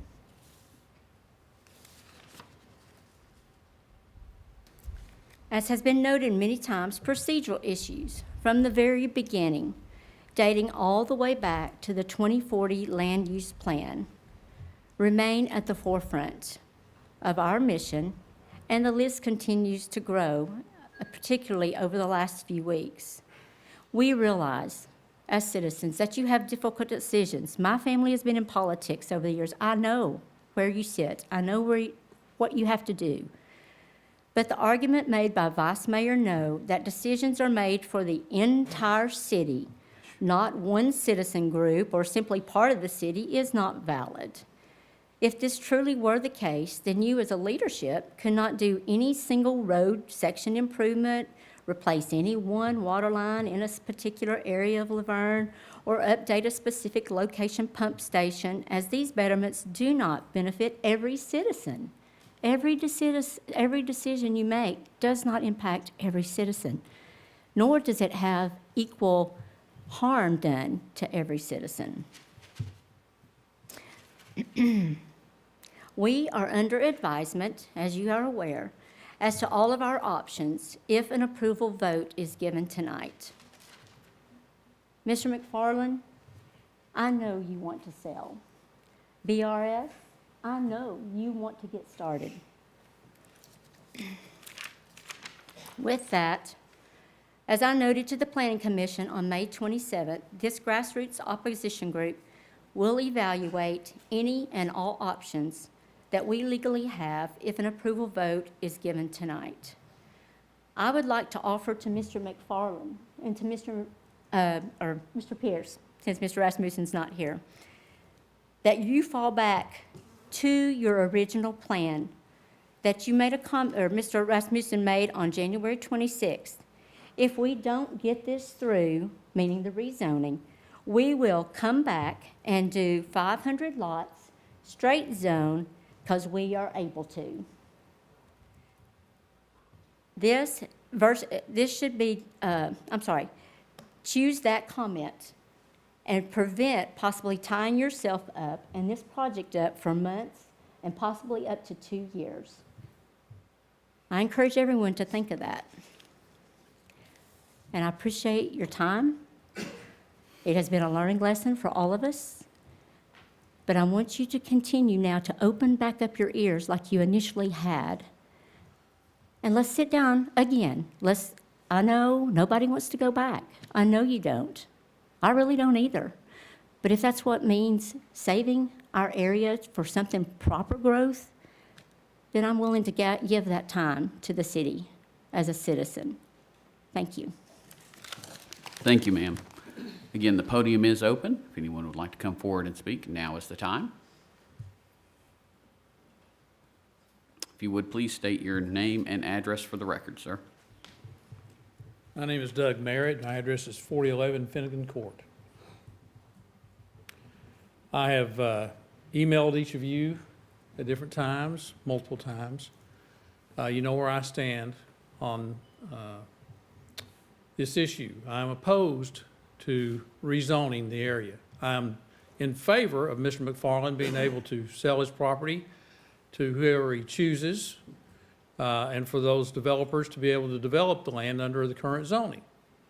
And I think that they are willing to do, as what I've been told is that the developers have been willing to do that. My understanding is, you can correct me if I'm wrong in this, that the reason for commercial zoning as a part of this plan is due to the city's request, a strong request for acres of land to be provided for commercial zoning. That is what I oppose. I oppose the zoning that is less than R1. I think anything can be done on that under the current zoning that needs to be done for Mr. McFarland to make the money that he needs to make, for the developers to make the money they need to make, and for the city to make the money that it needs to make. I would propose, as others have, that focus on commercial development and retail development be in areas that already have the infrastructure existing to support it, and there is plenty of that property available in Laverne. Plenty of that property that would be helped and beautified by being developed properly. We enjoy right now, those of us who live in the South Waldron Road area, enjoy an area that still has, in this city, that still has beauty that is a part of it. That's rare. You know that. You live here. Why not work to make the areas that we have that are already designated for commercial and retail development more beautiful, and not destroy and add the extra cost of building infrastructure to support areas that lessen the beauty, lessen the desirability, and lessen the quality of life that is available to those of us who live in the city. I am opposed to rezoning this area, and I will work hard to continue to oppose it. Thank you, sir. Again, the podium is open. If anyone would like to come forward and speak, now is the time. Seeing no one, we're going to move on to number 2, Ordinance 2021-15, an ordinance to amend the City of Laverne zoning ordinance by changing the official zoning map for tax map 14, parcel 24, consisting of approximately 10 acres, located at 147 Jones Mill Road, from an R1 low-density zoning district to an R2 medium-density residential zoning district. If you would like to speak on this item, please come forward. State your name and address for the record. Hi, I'm Tiffany Olson. I live at 253 Heritage Circle East, which is on the corner of Heritage Circle East and Jones Mill Road. I live across the street from the other subdivision that they just built that no one lives in. And while I've lived across the street from it, I've had multiple disasters. My water lines have blown up 3 times. I have cracks in my house now from when they were blasting. Let's see, what else? My electric bill skyrockets for no reason. I've contacted NES, I've contacted the water department. I get sent back to the developer, but I spend so much time repairing my house, I don't have time to sue the developer. And then we come to the problem of the congestion on Jones Mill Road anyway. There's only one way out to Fergus Road to get out of Jones Mill Road, and it's already busy. And we can't put a stop sign, I've been told multiple times, between Jones Mill Road and Fergus Road because it's a blind turn. I don't know how adding that much more residential area is going to cause less accidents, or it already takes me 20 minutes to go 4 miles. I work in our community. I serve all the old people of our community now. And it takes me that long just to get off of Jones Mill Road, to get, you know, I sit there 7, 8, 12, 15 minutes just to turn off of that road anyway. And another reason I moved there was to get out of Lake Forest. I didn't want to live in Lake Forest anymore, so I looked and scoured and finally found a house in Laverne that I could afford, that wasn't so dense and didn't have so much crime. And the Pool Knob area is nice. It's still pretty nice. We still have big yards.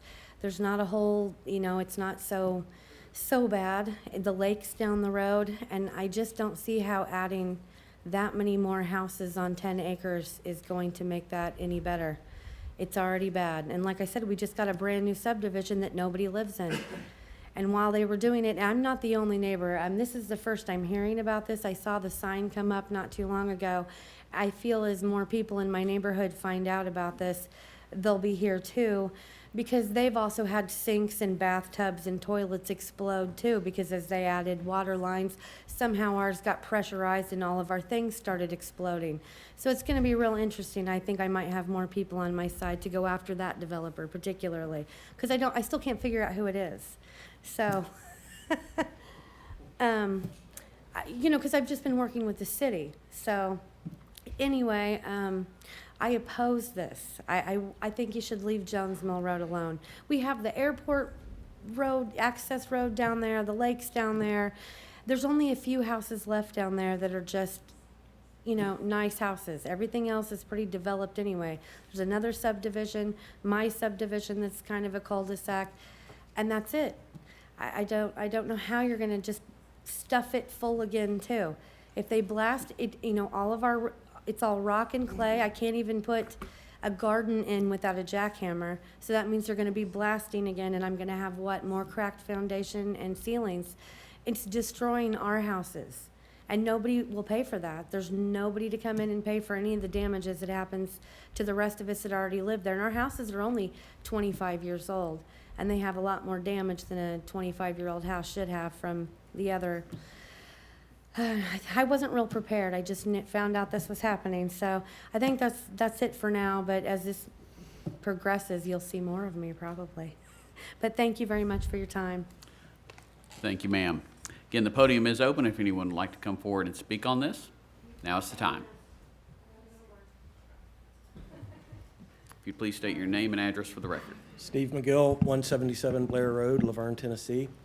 I threw myself out of the workshop meeting because I spoke on this when I wasn't supposed to, so I'm glad for this opportunity. I would like for you just to take a minute and look at the map when it comes up, when y'all start to talk about this issue, and ask yourself, why does it make sense to take one narrow tract out of R1 and make it R2? What is the purpose for that? How is the city bettered by that zoning when you're not taking anything in the whole area into account? It's spot zoning, pure and simple. And I would ask you, especially the two members of the Planning Commission who did vote to send it with an approval, why? Other than the fact that there's R2 across the street, how does changing an R1 zoning in a vast area of R1 zoning help the city?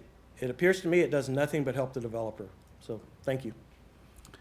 Thank you. Again, the podium is open if anyone would like to come up and speak on this item. Now is the time. If you would please state your name and address for the record, sir. Yes, my name is Myron Bannister. I live at 123 Jones Mill Road in Laverne, Tennessee.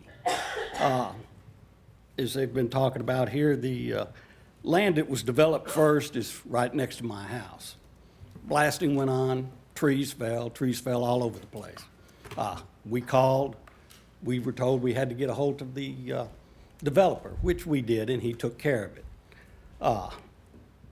Everything on our side of the road is R1. The new subdivision that's being built is R1, but this one is R2, and we just don't understand it. The other problem is, as the lady said first, traffic. I've lived there for 40 years. When I moved there, farmland across from me, forest out behind me, no lake forest, just forest. Now, Sand Hill is being inundated with townhomes. We're getting these new houses here. Fergus Road has been there for 40 years and has never been changed, except for up at where Walmart's at. Don't know why it's not being widened. We've got 2,500 houses in Lake Forest and having all these new ones down there too. I see that you plan on doing something to Waldron Road, but nothing's been done to Fergus Road. We had a little bit of sidewalk that came down a little ways when Walmart was built, but other than that, nothing's been done there. The traffic is getting worse, and that's my main problem. I have no problem with Mr. Scribner. He's a good guy. He wants to develop, it's his land, he can do what he wants to with it. But we would like the city to do something about the traffic. Thank you, sir. Again, the podium is open if anyone would like to speak. Now is the time. Seeing no one, I'm going to go ahead and call the public forum closed. We're going to take a 5-minute intermission and then come back for the Board of Mayor and Aldermen meeting. 2021. Do call this meeting to order. We do have a quorum. I will have the prayer tonight. The Pledge of Allegiance will be by Alderman Coates. If everyone would please rise for the prayer and the pledge.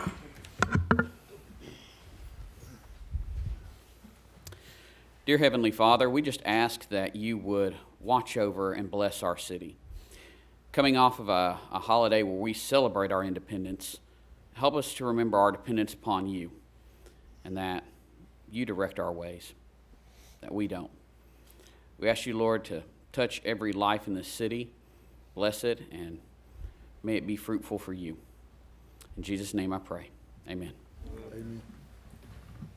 Pledge allegiance to the flag of the United States of America and to the republic for which it stands, one nation, under God, indivisible, with liberty and justice for all.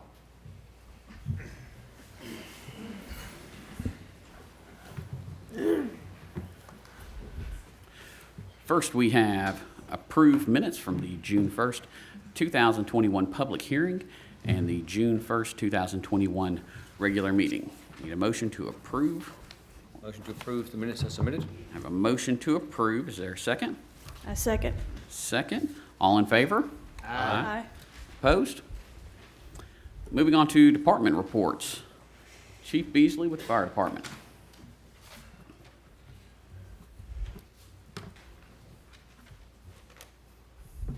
Good evening, Mayor, Vice Mayor, Alderman.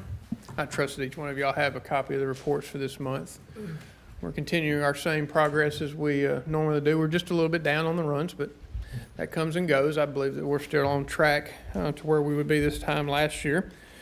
Our run report times are still remaining the same under the national standard.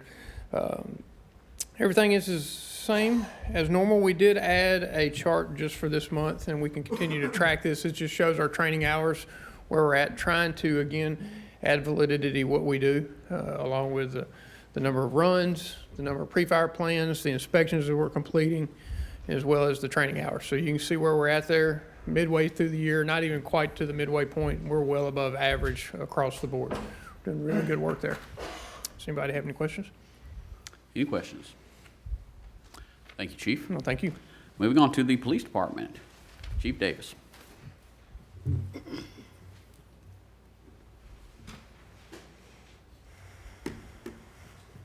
Mayor, Vice Mayor, and Alderman, you have your reports in front of you.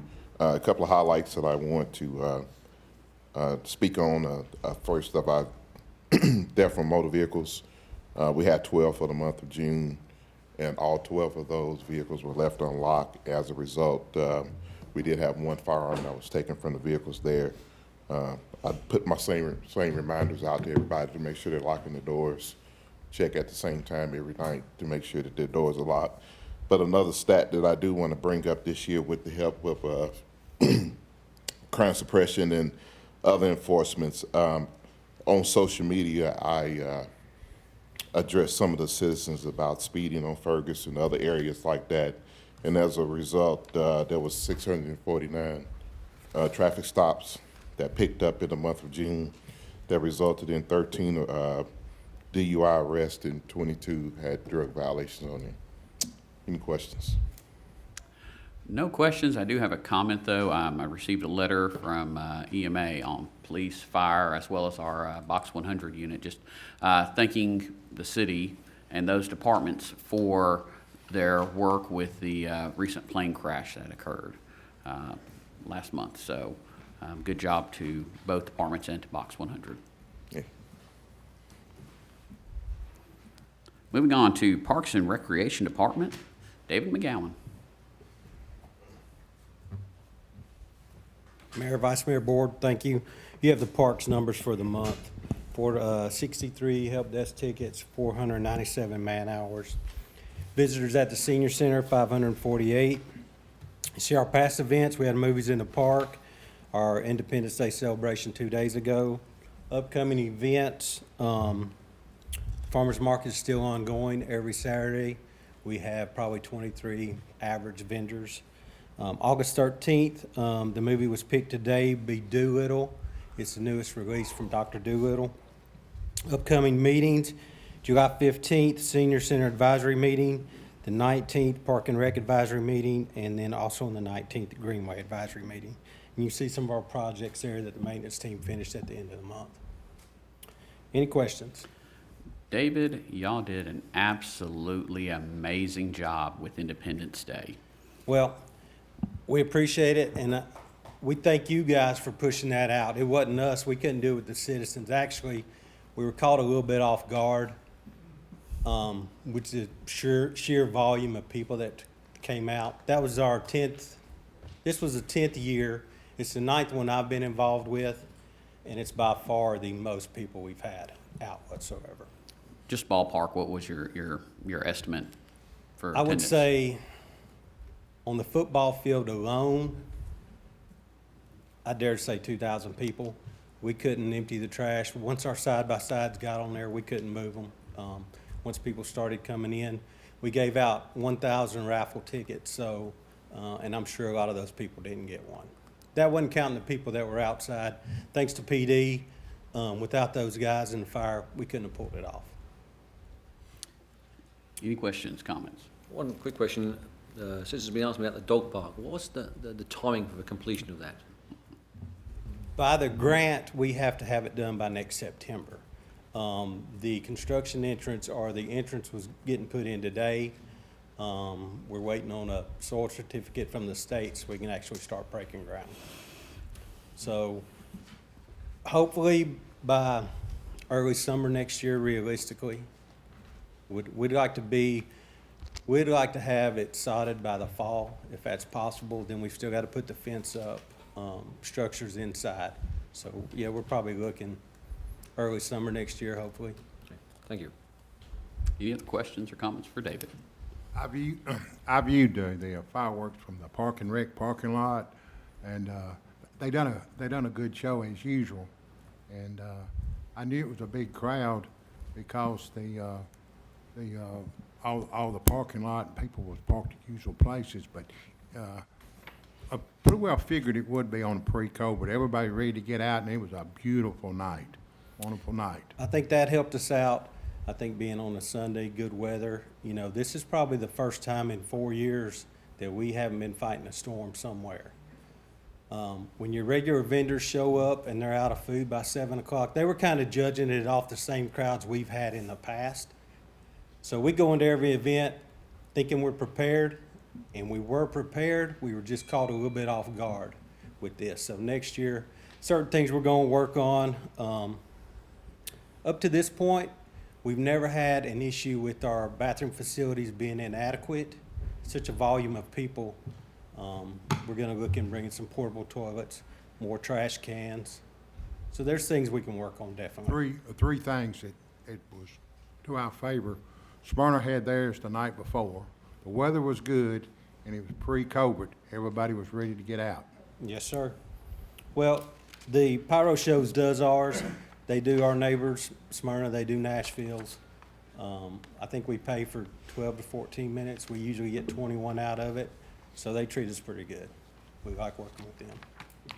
Not to mention, we had a great band. They got a good following, which, you know, their first time here, that's why we kind of brought them back. Their first experience with us several years ago, they didn't leave on a positive note, so we wanted to kind of redeem ourselves and give them a chance also. Yeah, it turned out well, turned out real well. And like I say, again, we appreciate you guys pushing it out on the pages. I think the more eyes we can get on it, that definitely helped also. Wonderful. Any other questions or comments? Thank you. Thank you, David. Moving on to the library department, Ms. Donna.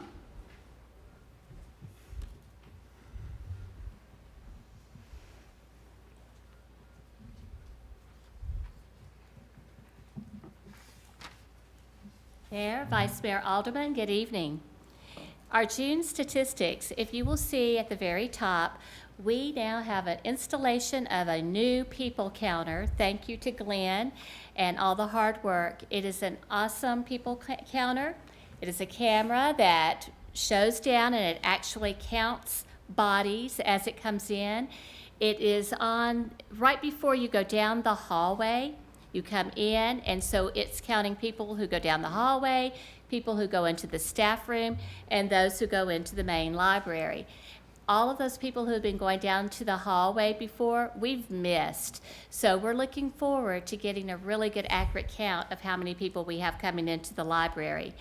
What I'm going to do is I'm going to combine attendance with July's report. I'll break it down to June and July and bring that back to you in July for July's report. Our circulation, I'm so happy to hear, drum roll, we hit above 3,000. So in June, it's 4,482.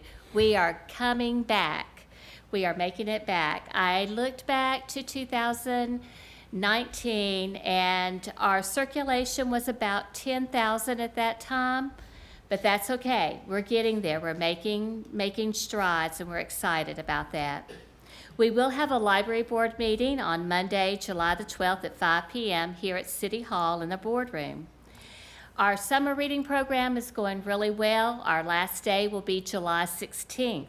I wanted to give you just a few statistics of our June summer reading.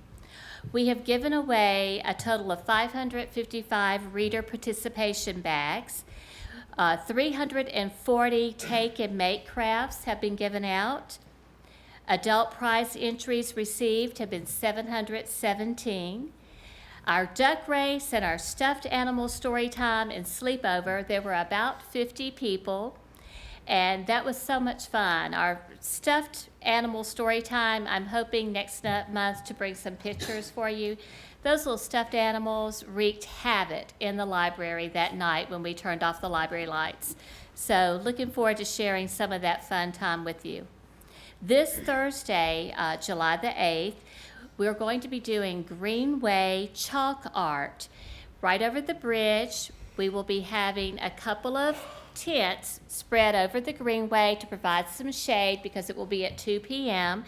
And we will provide chalk and snacks and some hydration, and families can come out and draw some beautiful artwork along the Greenway for all of our joggers and walkers to enjoy. One thing we're super excited about, it's finally happened, another one of those drum rolls. Our Tennessee driver's license, there you go. Our Tennessee driver's license kiosk is now located in the library. Available soon will be the self-service kiosk for renewing or replacing your driver's license. Our tentative start date will be Wednesday, July 14th. So there's a picture there of it sitting in the library. We're very excited about it and looking forward to having it up and running. That has been something I know we've gotten a lot of help. It's been a wish list for many, many, many years. Yes. And working with Representative Sparks, Representative Baum, and State Senator Don White, working with your staff and Director Hogan, we were finally able to cross that hurdle, get it in. And about a week or two ago, I was even testing it with Yes. one of the DMV associates. So it is very promising. It's going to add more functionality and more options for our residents. So it's great to see. Absolutely. Thank you. Any questions? Yeah, flabbergasted about the kiosk over there. When we lost the one over by the elementary school years ago, you know, it really hurt this area. We have to go to Nashville or Murfreesboro. But, when we lost that one over there by the elementary school, you know, back then I talked to State Representative Sparks about one, and we got put on the list years ago, and it's been a long, drawn-out process. But I'm glad it's in the building. That's a big jump forward. Yes, it is. It's in the building and it's in operating condition. We are just waiting for them to tell us you can start. Once they say we can start, we're going to start advertising, Channel 3, the whole shebang. And There's going to be a press release that will be done. We will have a pretty big gathering of the representatives who have worked hard for this on July 14th. Okay. And then after we have our looking at it and oohing and ahhing over it and getting some great pictures, then it'll be open. And definitely we will get lots of information out to all the public. I used the one in Smyrna, I think, last year, and it's easy, it's convenient, and it's quick. Yes. Any other questions for Ms. Donna? Thank you, ma'am. Thank you. Moving on to the water treatment plant.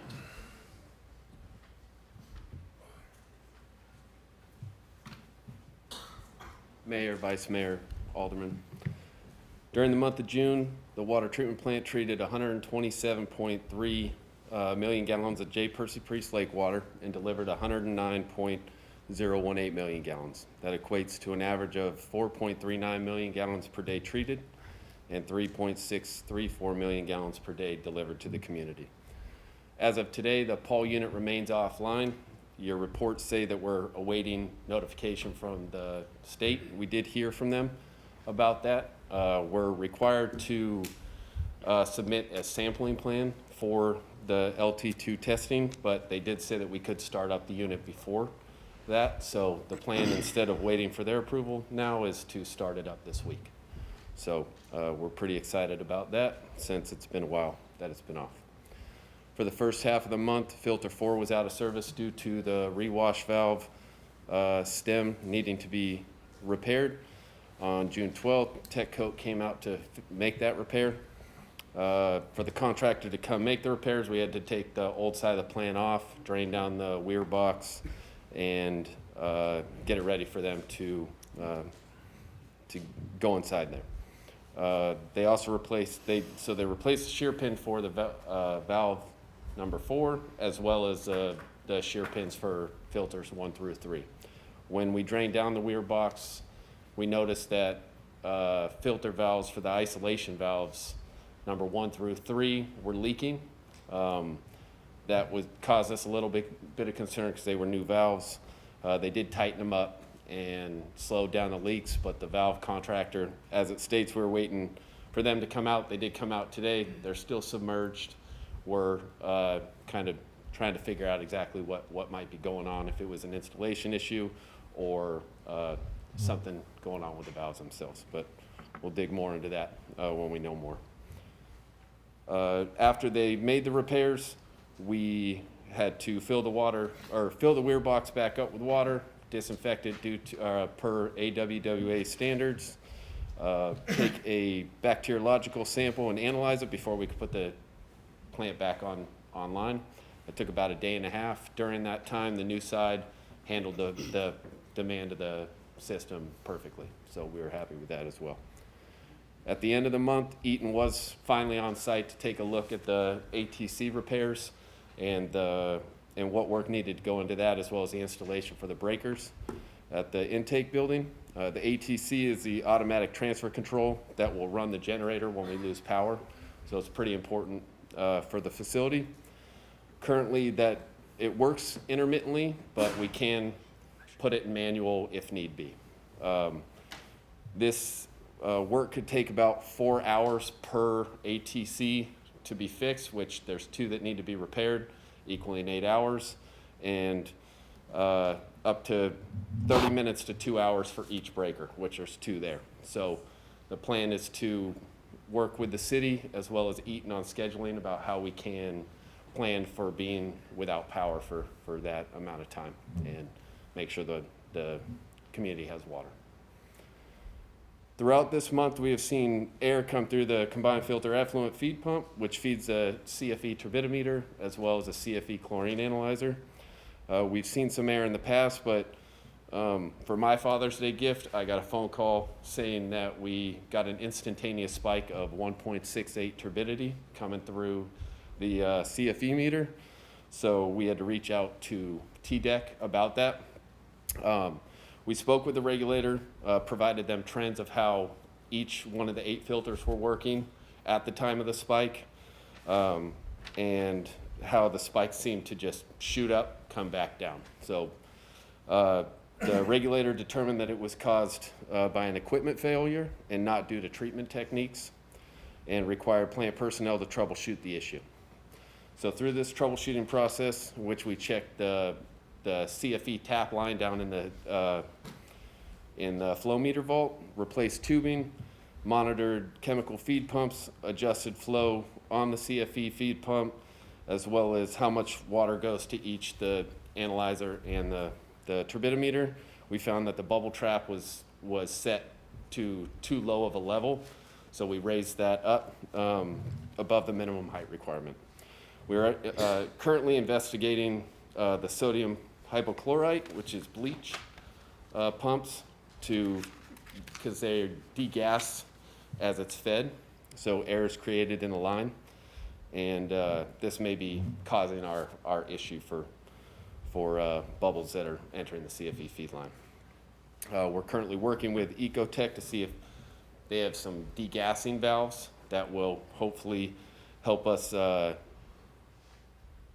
remedy this issue when we put them online. If we can't resolve it with those valves, we're going to have to investigate an alternative pump.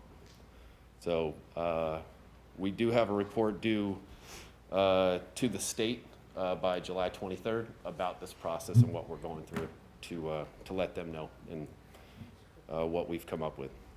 The Laverne Consumer Confidence Report, also known as the Water Quality Report, has been delivered to the citizens of Laverne, and they should have been received in their water bills this last month. You will notice that in the water bills contain both Laverne's as well as Smyrna's CCRs, and that's due to the water that we received from Smyrna during the filter rehabilitation project that the water treatment plant went through from October through December. The CCRs were also hand-delivered to public and single-bill locations, posted on City Hall's Facebook page as well as on the website. All the necessary paperwork was submitted to TDEC for approval ahead of the July 1st deadline, and that assured that we were in compliance with the state. I do want to say thank you to Allison, Ann, and Glenn for their help in getting these set up and posted on social media and everything like that. They're a big help to me. Infomark's flushing program began June 21st and will continue until all hydrants and blow-offs in the program have been flushed. To this point, we have completed 29 of the 235 flushing groupings, which equates to about 12.3% of the flushing program, and we flushed 1,019,900 gallons of water just in those 29 groupings. On June 9th, I have a typo, I put June 8th, so sorry for that. 4 SCADA integrators were on site for a walkthrough of the plant for the RFQ process of the SCADA project. The integrators were MR Systems, Revere Controls, Prime Controls, and Wood CEC Controls, and the walkthrough went really well. So on the radar, we have the startup of the Paul unit this week. We have the switchgear repair. We just need to set a date on that and figure out exactly what that entails, as well as continuing our flushing program. Any questions? Yes, I've got a couple. Okay. First, can you go ahead and explain to the public what the unidirectional flushing is and how it works?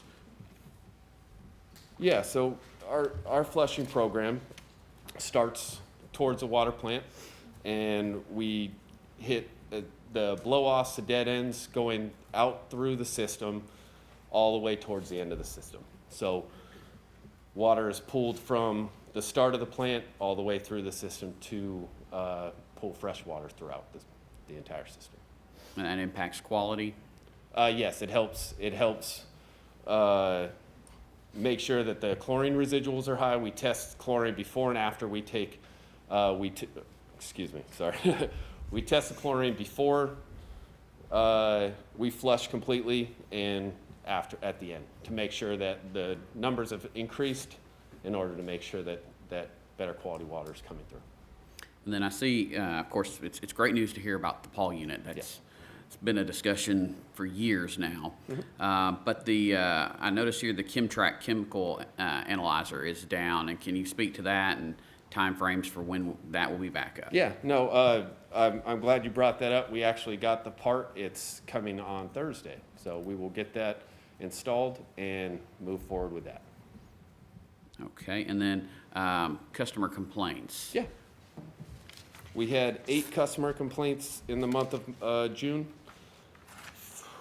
Let me just get to that, sorry. 5 were for low pressure, 1 was for odor, 1 was a request to flush their nearest hydrant, and another was for sediment in their water. The sediment in the water, we actually took 3 samples. We took an inside, an outside, and actually one of their neighbors.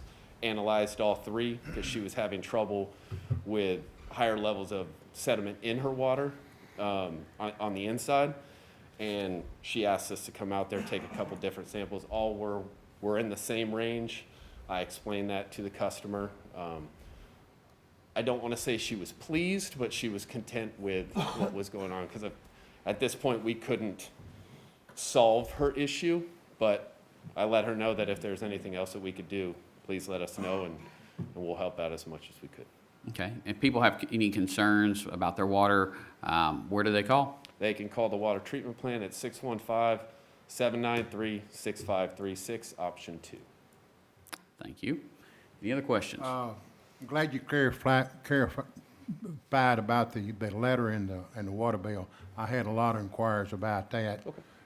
I'm glad that, you explained that, because that's one of my questions I was going to ask you. Another thing I want to say, it was brought up in the workshop about me signing a thing about we're getting water from Smyrna. Just to clarify it, if you're a mayor on this board and if you vote against something and the board passes it, the mayor's got to sign off on it. That's the reason I signed off on it, because the mayor's got to sign off on it. Ain't that right, Evan? Yes, sir, that's correct. Alderman Waldron, how does that relate to the water report? It's a water deal, But that's it was brought up in the workshop, and I just felt like it was a time to, doing the water report, there's a time to explain that. I appreciate you bringing up about the letters. I think a lot of confusion was on that. Yes, sir. Well, I'm glad. I hope that cleared things up. Daniel, when I first came on here, I was told that there was only one company in the world or something that worked on those PAW systems. Does that still hold true? That worked on them? Or repaired them, fixed them, whatever you want to call it? Well, ours is Will Willingham, so that's our maintenance guy, and he did a tremendous job getting that back up and running. So, 'Cause apparently with it was help with down Paul, that has forever, done a and great job. They kept telling me there was only one company in the world and you had to wait on them, so. I guess there's 2 now, because Will did That's a great good to job. know. So, if you have a Paul unit and need somebody, don't take them from us. So, Any other questions about the water treatment report? The only thing I got, I don't know if that was appropriate to ask, but I didn't know that we was being censored up here. Thank you. Thank you very much. Moving on to old business, second reading ordinance 2021-04, an ordinance to amend the City of Laverne zoning map by changing the official zoning map for tax map 32, parcel 4, and tax map 29, parcels 40 and 41, consisting of approximately 226.35 acres located adjacent to the intersection of Blair Road and Waldron Road from a R1 low-density residential zoning district to a PDR, planned density residential zoning district. On March 2nd, 2021, the Board of Mayor and Aldermen sent this back to the Planning Commission. The item was deferred at the March 30th and April 27th, 2021 Planning Commission meetings. On May 25th, 2021, the Planning Commission gave an unfavorable recommendation. Need a motion to approve or deny. Motion to deny. I have a motion to deny from Alderman Waldron. Is there a second? Seeing, Second for discussion. okay, there's a second from Vice Mayor Noe. I just want to, I know this has been a long thing. I mean, let's call it what it is. I just want to go over a few things that I hear everybody's concerns out there. I really do. We'll start with, it's come up several times tonight about Murfreesboro Road. If you all talk to Tom Broker, I know Tom talked back to you because that's what he does. He's not here, so I can talk about it. You have no idea the struggle that we go through with Murfreesboro Road for years and years, since way before me, but I knew what was going on. Trying to get good businesses up there, because Murfreesboro Road is not Murfreesboro Road. It is to us.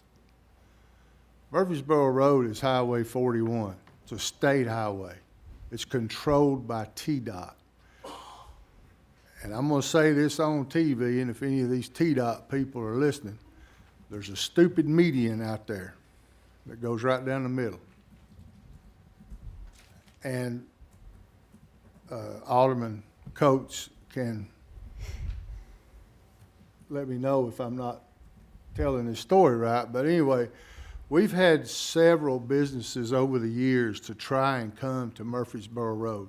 I'm not going to name those businesses because it's irrelevant.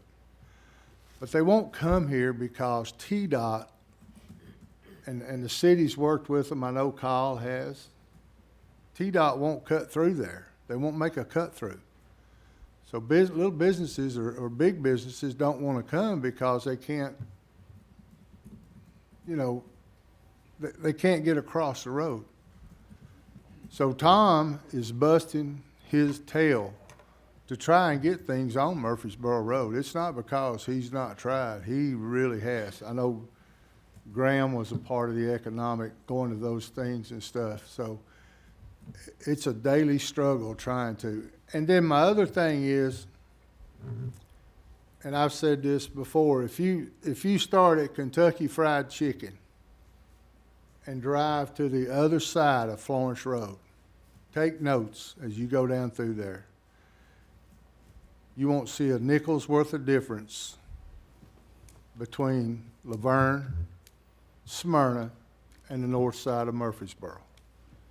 It's the same stuff. It's been like that forever. Every once in a while, I know Smyrna's tried to, but you know, down there now, Smyrna's building those big apartments on the side of Murfreesboro Road. But don't think that the city has not tried. Believe me, they have. I know it's hard to understand. I want to chime in here with something. I know it was said that we need to look at sidewalks for Murfreesboro Road. I got that on my to-do list. That actually, we've been awarded a grant through a combination of state and federal money to put sidewalks from the border with Nashville to the border with Smyrna. It also includes in there crosswalks at our red lights, which is going to be a huge improvement. And I know our grant writer's been working on that.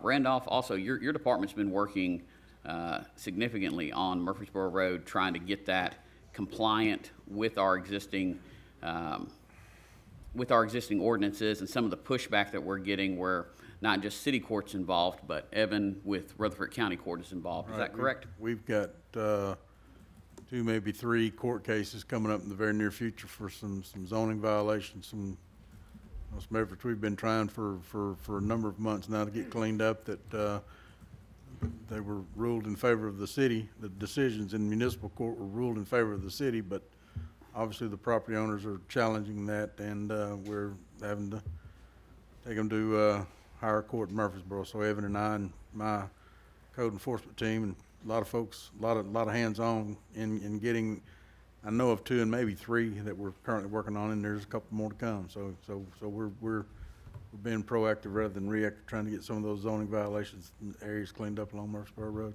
And some businesses have been shut down. Is that correct? That's correct. Okay.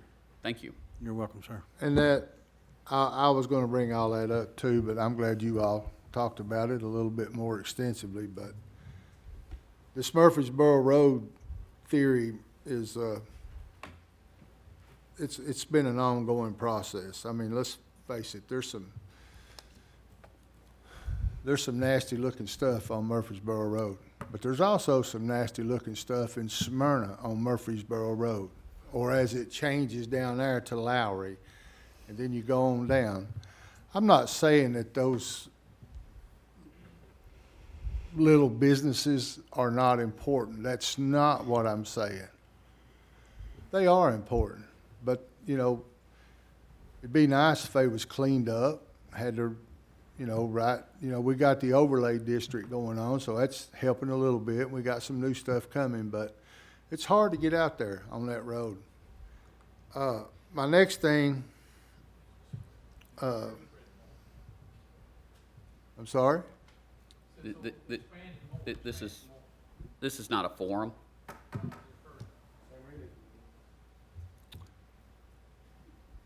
The next thing they talked about that I keep hearing about is the planning commission.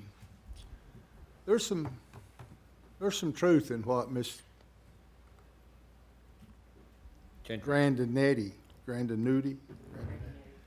what she says. There's a time and a place for the kind of board sometimes that she's talking about. That's my opinion. The planning, BOMA, whatever together. But the other gentleman back there talked about what this board does, another board to follow. Well, that's not true. That's not going to happen.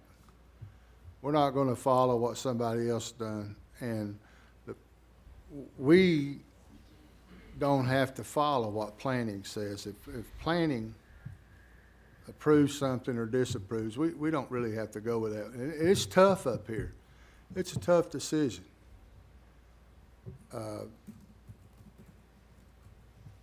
Bruce may be able to identify with this, and I want to go back in time. In 2010,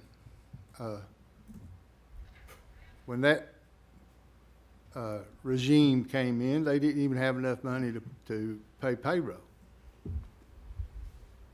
And they had to do something. And what they did was they doubled taxes. As a citizen, I didn't like it. I didn't like it one bit. But as a citizen that understood, I understood it. I didn't like it, but I understood it because the city was going down the tubes. By the time that regime got out, we owned our own fire department. They worked hard and things went well. And I know that there's a lot of this, and going back to Miss, I don't like calling her Miss Gentry because I've known Kim a long time. And when this thing first started up, there was a lot of things about it I didn't like, a lot of it. I don't know that I ever said, if I did, I don't remember, that's beside the point, that I was totally against it. I said I would be for it if things were changed. We've talked about this before. BRS and us have talked, I say us as a city, and there's been some compromise. Has it been is it a great plan? A great plan would be building 500,000 square foot homes on 2-acre lots with commercial. That'd be a perfect plan, but it's not gonna happen. It's not in the cards. But if we can build nice homes on decent lots with decent commercial, that's not gonna tear anything down as far as value and stuff, I think it's a good plan. Now, it's not in the eyes of some of you, and I understand. It wasn't in the eyes of me when certain things were built, but I was open-minded and I understood. So I'll get down and let somebody else talk. I'm gonna speak. I might be censored and I might be thrown out. But it's gonna take more than two people to bring me out. You're gonna censor somebody, what in the heck does South Murfreesboro has to do with the zoning out there on Walden Road? I mean, if you're gonna censor, let's censor. I mean, it seems like anything that the citizens bring up, or I bring up, or somebody, if it don't fit in y'all's puzzle, y'all wanna come negative about it. You know, I mean, what's going on? I mean, but I want to apologize to all of y'all out there for them lying to y'all. I never promised y'all nothing out there. And, you know, in the 15 years, I never promised nothing. You know, and here we are now, you know, y'all been lied to, misled. It's gonna be gas stations, ain't gonna be gas stations, ain't gonna be no liquor stores, it is gonna be liquor stores. The developer's gonna do the road improvement, they're not gonna do it. The city's gonna pay for it. I mean, where are we going? Y'all been misled, lied to, but that's all right. Because next year's election time, and they'll have a whole brand new Kool-Aid for y'all to drink. You know, I'm sorry, people, but for 3 months, I have listened to this BS up here, and y'all listen to it. If y'all believe what y'all heard last 3 months, I got some oceanfront property in Arizona I want to sell each one of y'all. Alderman Waldron, I know you said that you've listened, but where have you engaged with wanting to make improvements or changes to this? When have you sat down with the developers to go through that? You know, Have you or have you not? I was against it from the start because for years it was a given that area is going to be single family. You know, I didn't want to sit down with nobody because they weren't going to change my mind. Well, you said at the first workshop with this that one of the reasons you didn't like this was there wasn't enough commercial. So is that now going back and forth? Well, commercial and single family is two different things. Okay, but again, this is where you work with, I mean, you've been up here for quite a while, sir. You want to judge apples and oranges. No, sir, you're looking at one development, sir. Sir, as far as you sit there and you try to work with people to move in a positive direction. You don't just turn around, walk away, and just ignore the situation. We should be looking for solutions versus just turning our back. There you go again. I mean, do you not agree with that? Are we not here to look for solutions? Sound like a good used car salesman to me. Well, I'm not here to name call. I'm sitting here asking you a legitimate question. If you're not willing to engage in dialogue, we can move on to the vote. Whatever. Okay, so we have a motion to deny, and we have a second. Alderman Waldron. Yes. Alderman Honeycutt. No. Alderman Coates. No. Vice Mayor, no. No. I vote no. Motion fails. Open the floor back up to another motion. I make the motion to send it back to Planning Commission. Okay, I have a motion to send it back to Planning Commission. Is there a second? Seeing none, motion fails. I'll open it back up for another motion. I'll make a motion to approve. I have a motion to approve from Vice Mayor No. Is there a second? I'll second for discussion.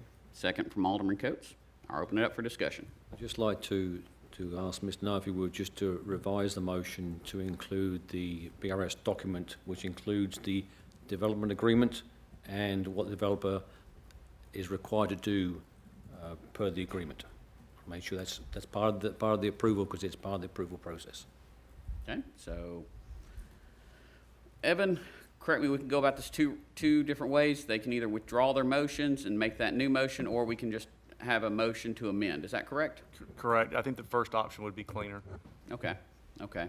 So, do you gentlemen want to withdraw your motions and then make the updated motion? I'll withdraw my motion. I'll withdraw the second. Okay, so I'll open it back up to motions. So what's on the table is, yes, with for them to produce.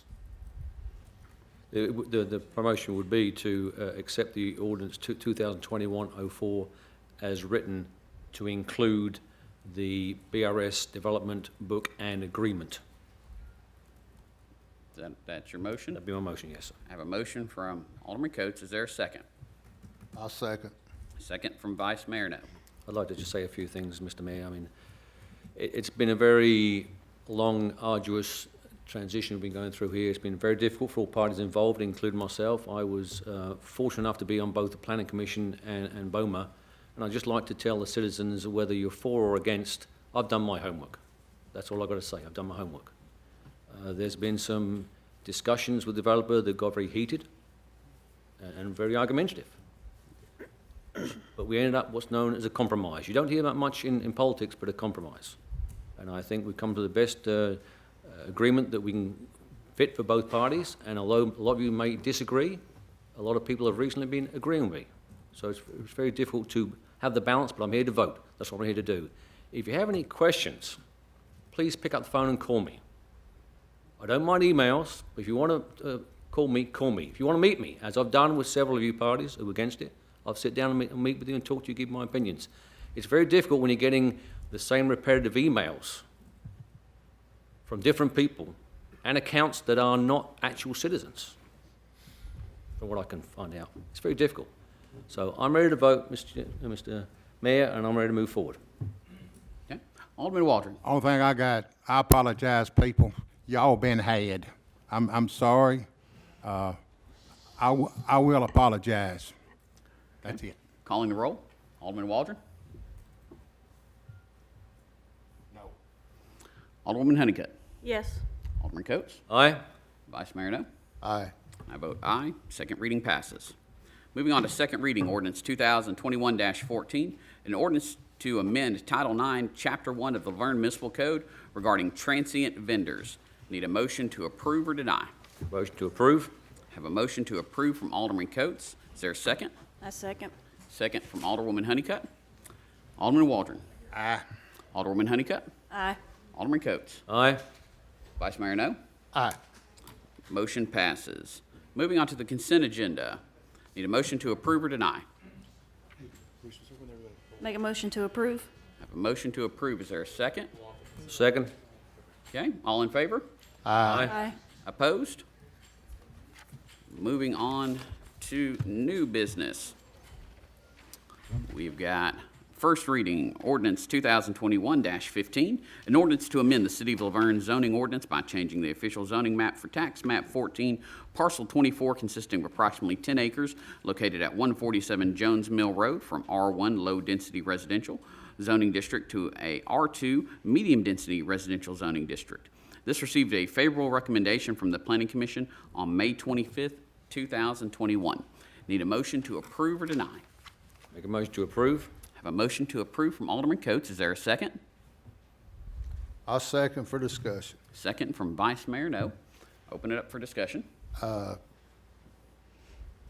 Absolutely can't do anything about the gentleman building R1 homes out there. That's what it is, but I just don't feel good about approving this to add one car, let alone 15 or 20. That's my opinion. Any other discussion? The difference between R1 and R2 homes on this particular lot is 7 homes. Yeah.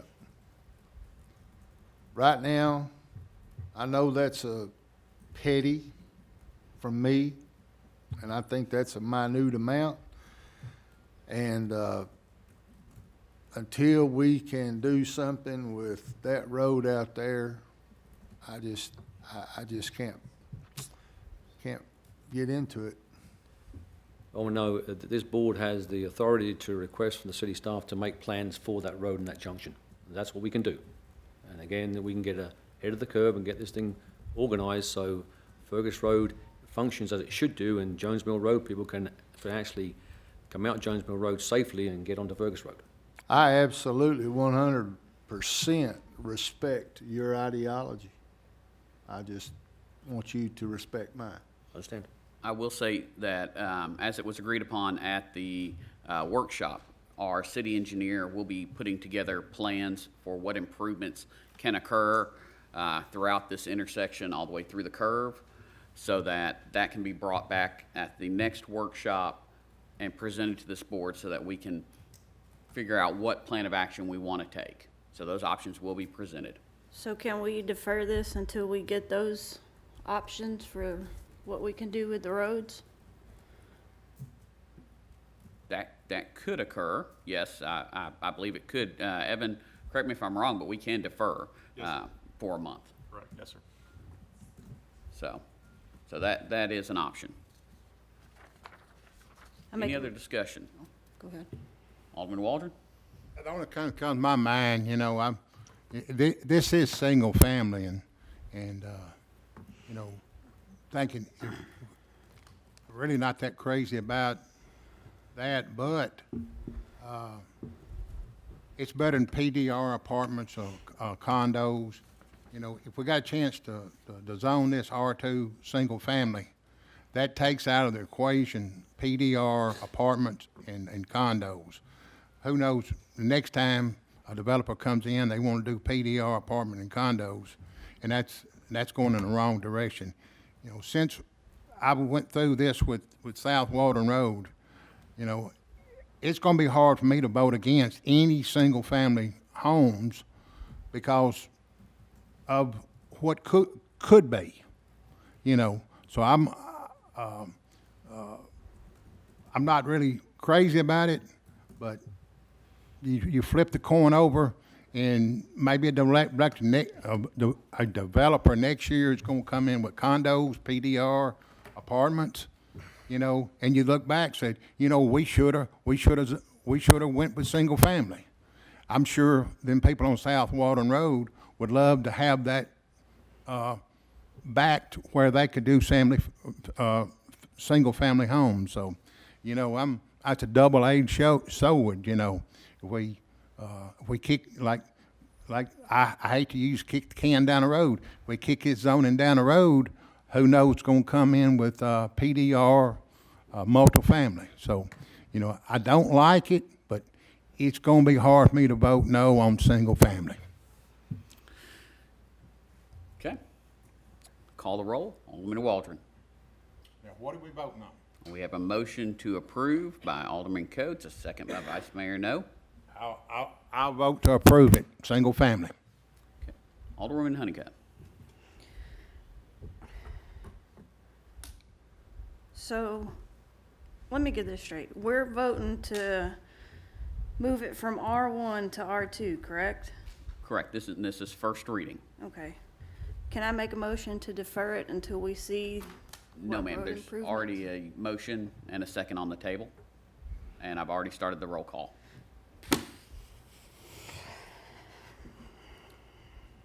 No.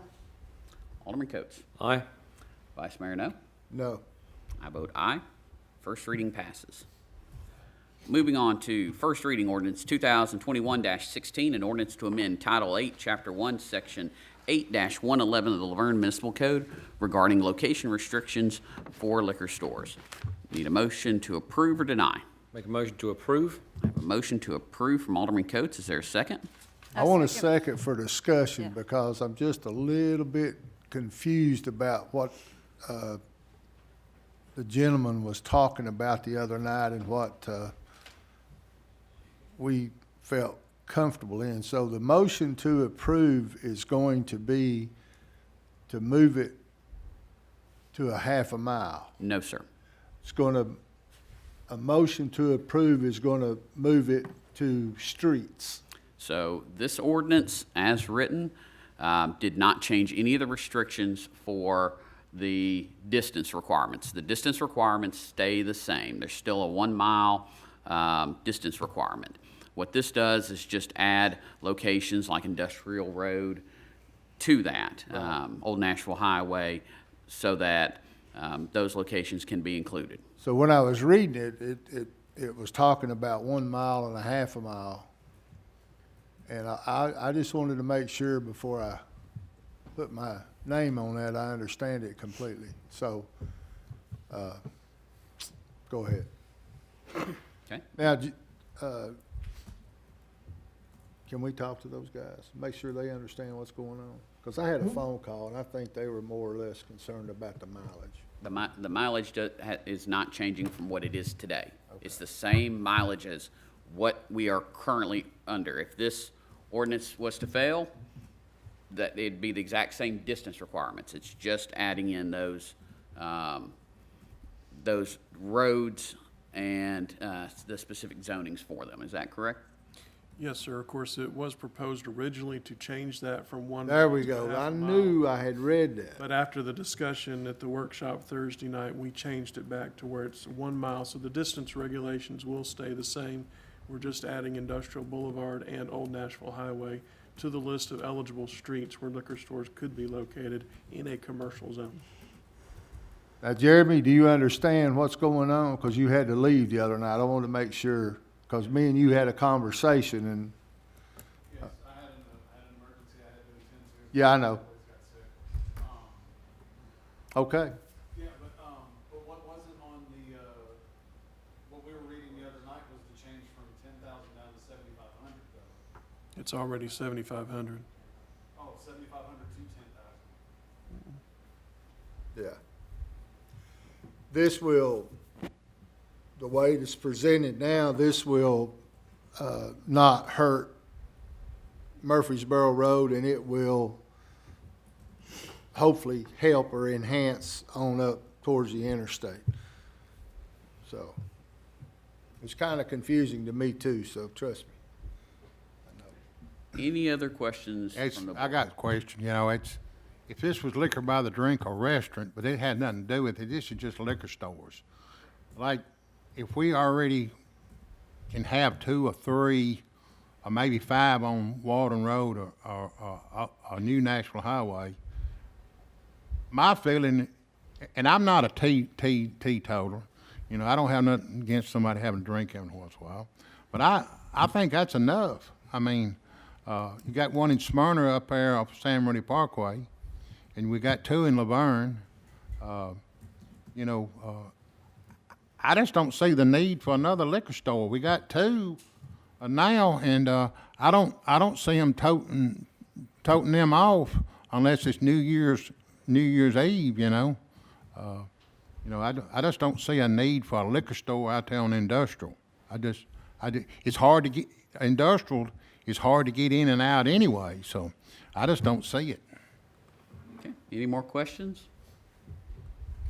Okay, so we have a motion to approve and a second. Alderman Waldron? No. Alderwoman Honeycutt? Aye. Alderman Coates? Aye. Vice Mayor No? Aye.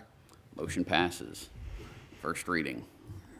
Moving on to, let's see here. First reading ordinance 2021-17, an ordinance to amend Title 18, Chapter 4, Section 18-401 of the Laverne Municipal Code regarding sewer usage charges for the Blair Road Sewer Basin.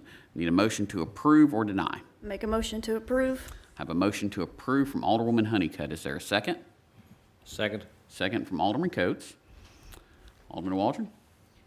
You got a second, I discussed it. I just, you know, I have nothing against sewer. Everybody needs it, but it's like 2 or 3 years ago, I voted against the water deal, but then I had to sign it as mayor. I had to sign something I didn't want. But I'm not in that position. I can vote no on it, and that's what I'm gonna do. I'm gonna vote no. Okay. Alderwoman Honeycutt. Aye. Alderman Coates. Aye. Vice Mayor No. Aye. Motion passes. Moving on to first reading ordinance 2021-18, an ordinance to amend the fiscal year 2020-2021 general fund budget. Need a motion to approve or deny? Make a motion to approve. I have a motion to approve from Alderwoman Honeycutt. Is there a second? Second. Second from Vice Mayor No. Alderman Waldron. Yes. Alderwoman Honeycutt. Aye. Alderman Coates. Aye. Vice Mayor No. Aye. Motion passes. Moving on to first reading ordinance 2021-19, an ordinance to amend the fiscal year 2020-2021 State Street Aid Fund budget. Is there a motion to approve or deny? Motion to approve. I have a motion to approve from Vice Mayor No. Is there a second? Second. Second from Alderman Coates. Alderman Waldron. Yes. Alderwoman Honeycutt. Aye. Alderman Coates. Aye. Vice Mayor No. Aye. Motion passes. First reading ordinance 2021-20, an ordinance to amend the fiscal year 2020-2021 Senior Citizen Fund budget. Need a motion to approve or deny? Make a motion to approve. I have a motion to approve from Alderwoman Honeycutt. Is there a second? I'll second. Second from Vice Mayor No. Alderman Waldron. Aye. Alderwoman Honeycutt. Aye. Alderman Coates. Aye. Vice Mayor No. Motion passes.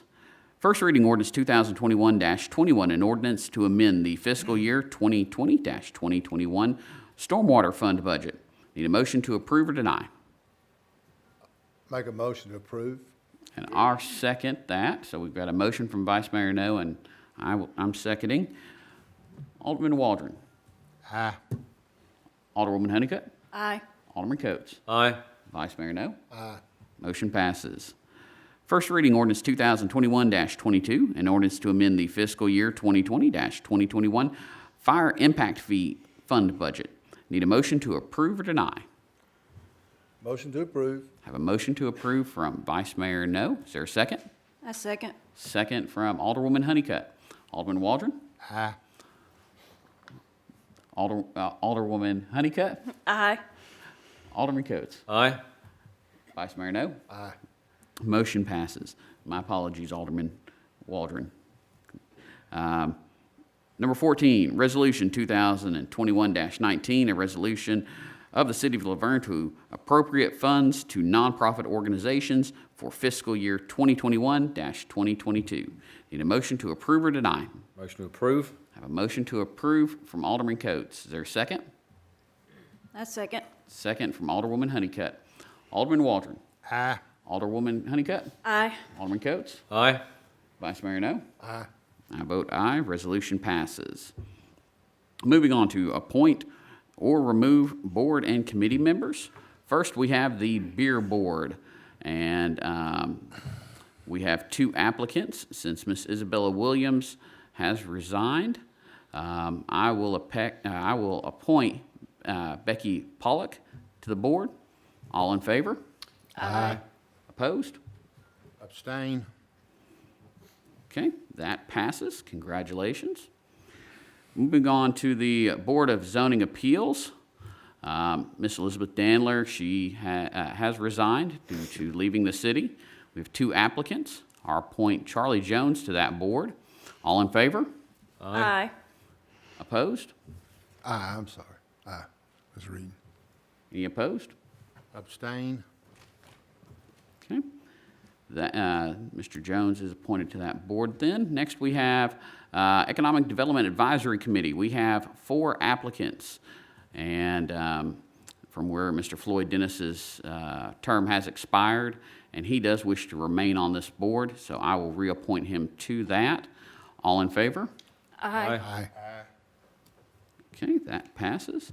Planning Commission, we have one opening. Mr. Lance Lee, due to work conditions, has resigned from that board. And we have 3 applicants. I will appoint Terry Coleman to that board. And then last but not least, we've got the Senior Citizens Advisory Committee.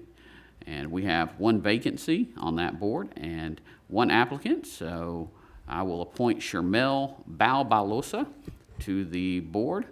All in favor? Aye. Opposed? Abstain. Okay, and then last item, motion to approve a contract with TBP Events for an express trackless train for the Old Timers Festival. Evan, was there any movement on that? No, Mayor, I've not heard anything new on that. Are Okay. you serious? Mr. McGowan, have you heard anything from the company as well?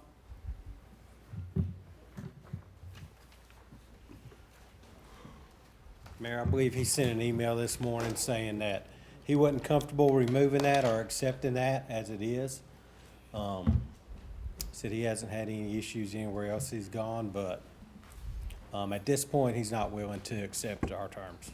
Mayor, if you'd like, I can sort of explain, obviously, what the concerns are, and maybe that'll help the board, because ultimately, it's your decision. You don't have to ever, in any circumstance, follow my advice or what I say or do. It's y'all's decision 100%.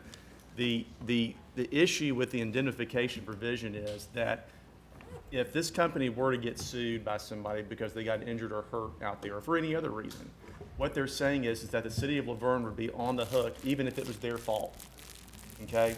So we would then, according to this contract, if we signed it the way they have it set up, we would then be responsible for paying any judgment that a court or a jury were to award in favor of somebody else if they sued that company.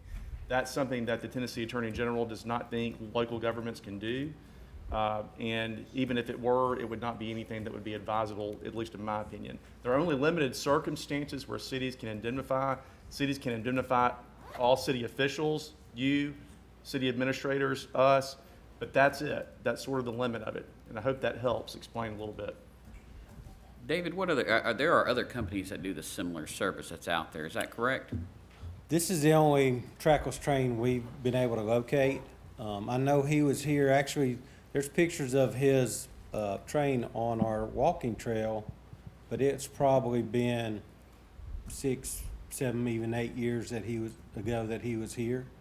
And back then, I think, I don't think every contract came before you guys. Bruce would prefer you guys to see everything, because the mayor does sign off on all the contracts. I'm not 100% sure, some stuff may have gone through the cracks in the past, but this way, everything comes before you guys. So is all the other things that we have going on that day have signed this agreement?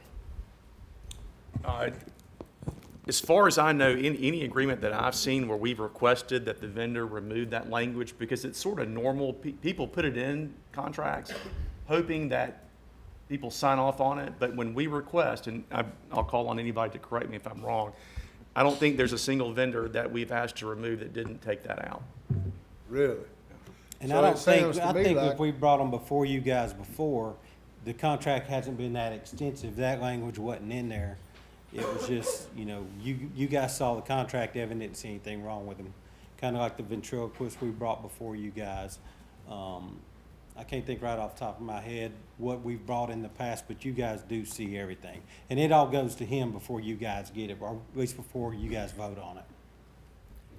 What was the reason he said he didn't want to remove it? He just said he wasn't comfortable removing it, that he didn't think it was an issue, that it had been an issue before. And like I said, this may have been something that wasn't in place when he was here with us 7 or 8 years ago.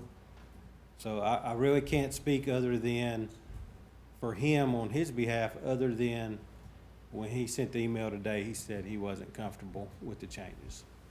I guess as much as I like the idea of them being there, if this person's not willing to meet our attorney or whoever in the middle and pull it, this needs to be And like, I don't know all the needs to be a legalities big of it. discussion. He did add us as an additional insured on his policy, but I don't know if that makes a difference one way or the other. It's kind of like on Old Timer Day Parade, our insurance company don't want to throw candy out. It's probably just one of those things, that, a lawyer likes to cover all bases, and but if we let everybody else do it, we probably need to let him do it too. So. Well, and I think even Bruce's favorite event, the axe throwing, I don't think his contract was as extensive as this one is. Really? David, do you have time to fill this position with some other?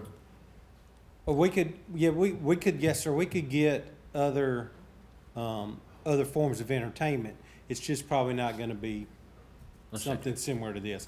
I don't know how many trackless trains there are. This is the only one we've been able to locate. Of course, we'll still keep searching. So we do have, you know, we have another month. We could bring it back before you guys. Well, now he might, if we turn it down, he might decide, you know, he'll go along with it. You know, it might not be a no dead deal. Yeah, I'm not sure about that, Alderman Where's he Waldron. I get from? the feeling he'll just do something else, which, I mean, that's fine too. We'll just keep searching. Well, I'm going to jump in here and make a motion that we deny this.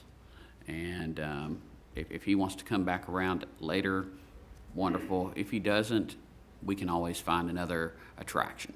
I'll second the motion. Aye. There's a second from Alderman Coates. Alderman Waldron. I say aye. Alderwoman Honeycutt. Aye. Vice Mayor No. Aye. Alderman Aye. Coates. I vote aye. Motion passes. Okay, moving on to Mayor and Alderman. Hey, David, check with him and see if he wants a log cabin. See, you haven't noticed that thing's already gone. No, just. What? Alderman Waldron. Here I am again. I got a lot of stuff I wanted to talk about, and Citizen gave me some stuff, but I'm gonna have to make it short and sweet because nature's calling. Hot weather is here. Make sure the pets have fresh water and shade. Check on the elderly and people in need, because hot weather can be deadly. I done spoke on this once before, but a statement was made by one of the board members Thursday, Mayor and Alderman Workshop, state that I own land on Blair Road. Some people call it the rock quarry. I just want to clarify that for the record. I have never owned land anywhere even close to there, and or none of my immediate family. I think my father's cousin owned the property, but I had nothing to do with it. I didn't sell it. But if my cousin wants to give me the money that he got for it, I will not turn it down. Okay, next page. And I done this one, so, like I say, I need to go, but I got a whole list of stuff. I'll apologize, but I'll try to catch it up next month. I gotta go to the little boys' room. Alderwoman Honeycutt. I'm gonna keep it short and sweet. David, I just wanna thank you and your guys and gals for the 4th. It was awesome. Not only do I wanna thank your department, but fire and PD as always. I know that whole weekend's chaos for both you guys, so thank you as always. Just a reminder that we have Howl at the Moon coming up and the farmer's market this weekend. That's all I got. Alderman Coates. Just following up what the chief said, for the residents out there, please lock your cars up. I mean, to have 12 cars stolen per month just because they weren't locked, please lock your cars. I mean, let's just be realistic. Let's make things safe for your vehicle as well as the officers that are trying to do their daily jobs. Regarding the zoning, both zoning this evening, I just want to say that you have to do your homework, and I think this board's done that, and you vote as you want to do, but finally do your homework. I think I did my homework, and there's tough decisions to be made, but we've got to move forward as far as a city, and I'm pleased that it's over and done with, number one. I'm sure the rest of this board is too. But at the same time, there's a lot of things happening within the city on the economic development side, and if you want to come to some of our meetings, I do chair the meeting. If you want to come and listen, you're more than welcome to. It would enlighten you to tell you what's going on all aspects of the major thoroughfares of the city. And we've got some big announcements coming, and we'll look forward to introducing those at the appropriate time. Thank you, sir. Vice Mayor No. Kudos to David and police and fire and everybody that was involved.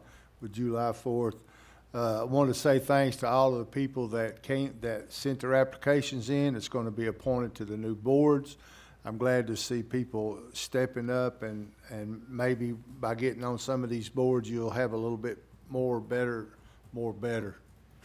a little better understanding of the way city government's done and stuff. So thanks, guys, for that. Thank you, sir. Again, I want to heap all the praise to Parks and Rec, Police, Fire. Did an amazing job with our Independence Day celebration, as well as our movies in the park. That's been very popular and growing, so good job to you guys for that. Do want to touch on what Alderman Coates was talking about as far as the 12 thefts from motor vehicles. Absolutely lock your vehicles, and for God's sake, please, if you have a gun in the car, bring it in the house. We don't want to leave those in an unlocked car for that to then circulate around the Middle Tennessee area. That's just, we need that for responsibility. Did a little research because there's been a lot of numbers thrown around in regards to some of the past and some of the numbers that have occurred, and even tonight. Vice Mayor, no, you even mentioned it. But back in 2010, whenever the city basically was in a financial pit, and that's when the water rates, the sewer rates were all increased. The city at that point had $863,000. That was it. By 2014, that number was up to $5.8 million. And so you've seen through, of course, a great economy, which has slowed down a little bit with COVID, but you've seen the city benefit and prosper. Are we taking legitimate steps to improve Murfreesboro Road, improve the interchange with I-24? Absolutely. We are working. Codes Department, I think, sometimes gets tired of me calling in new items for them.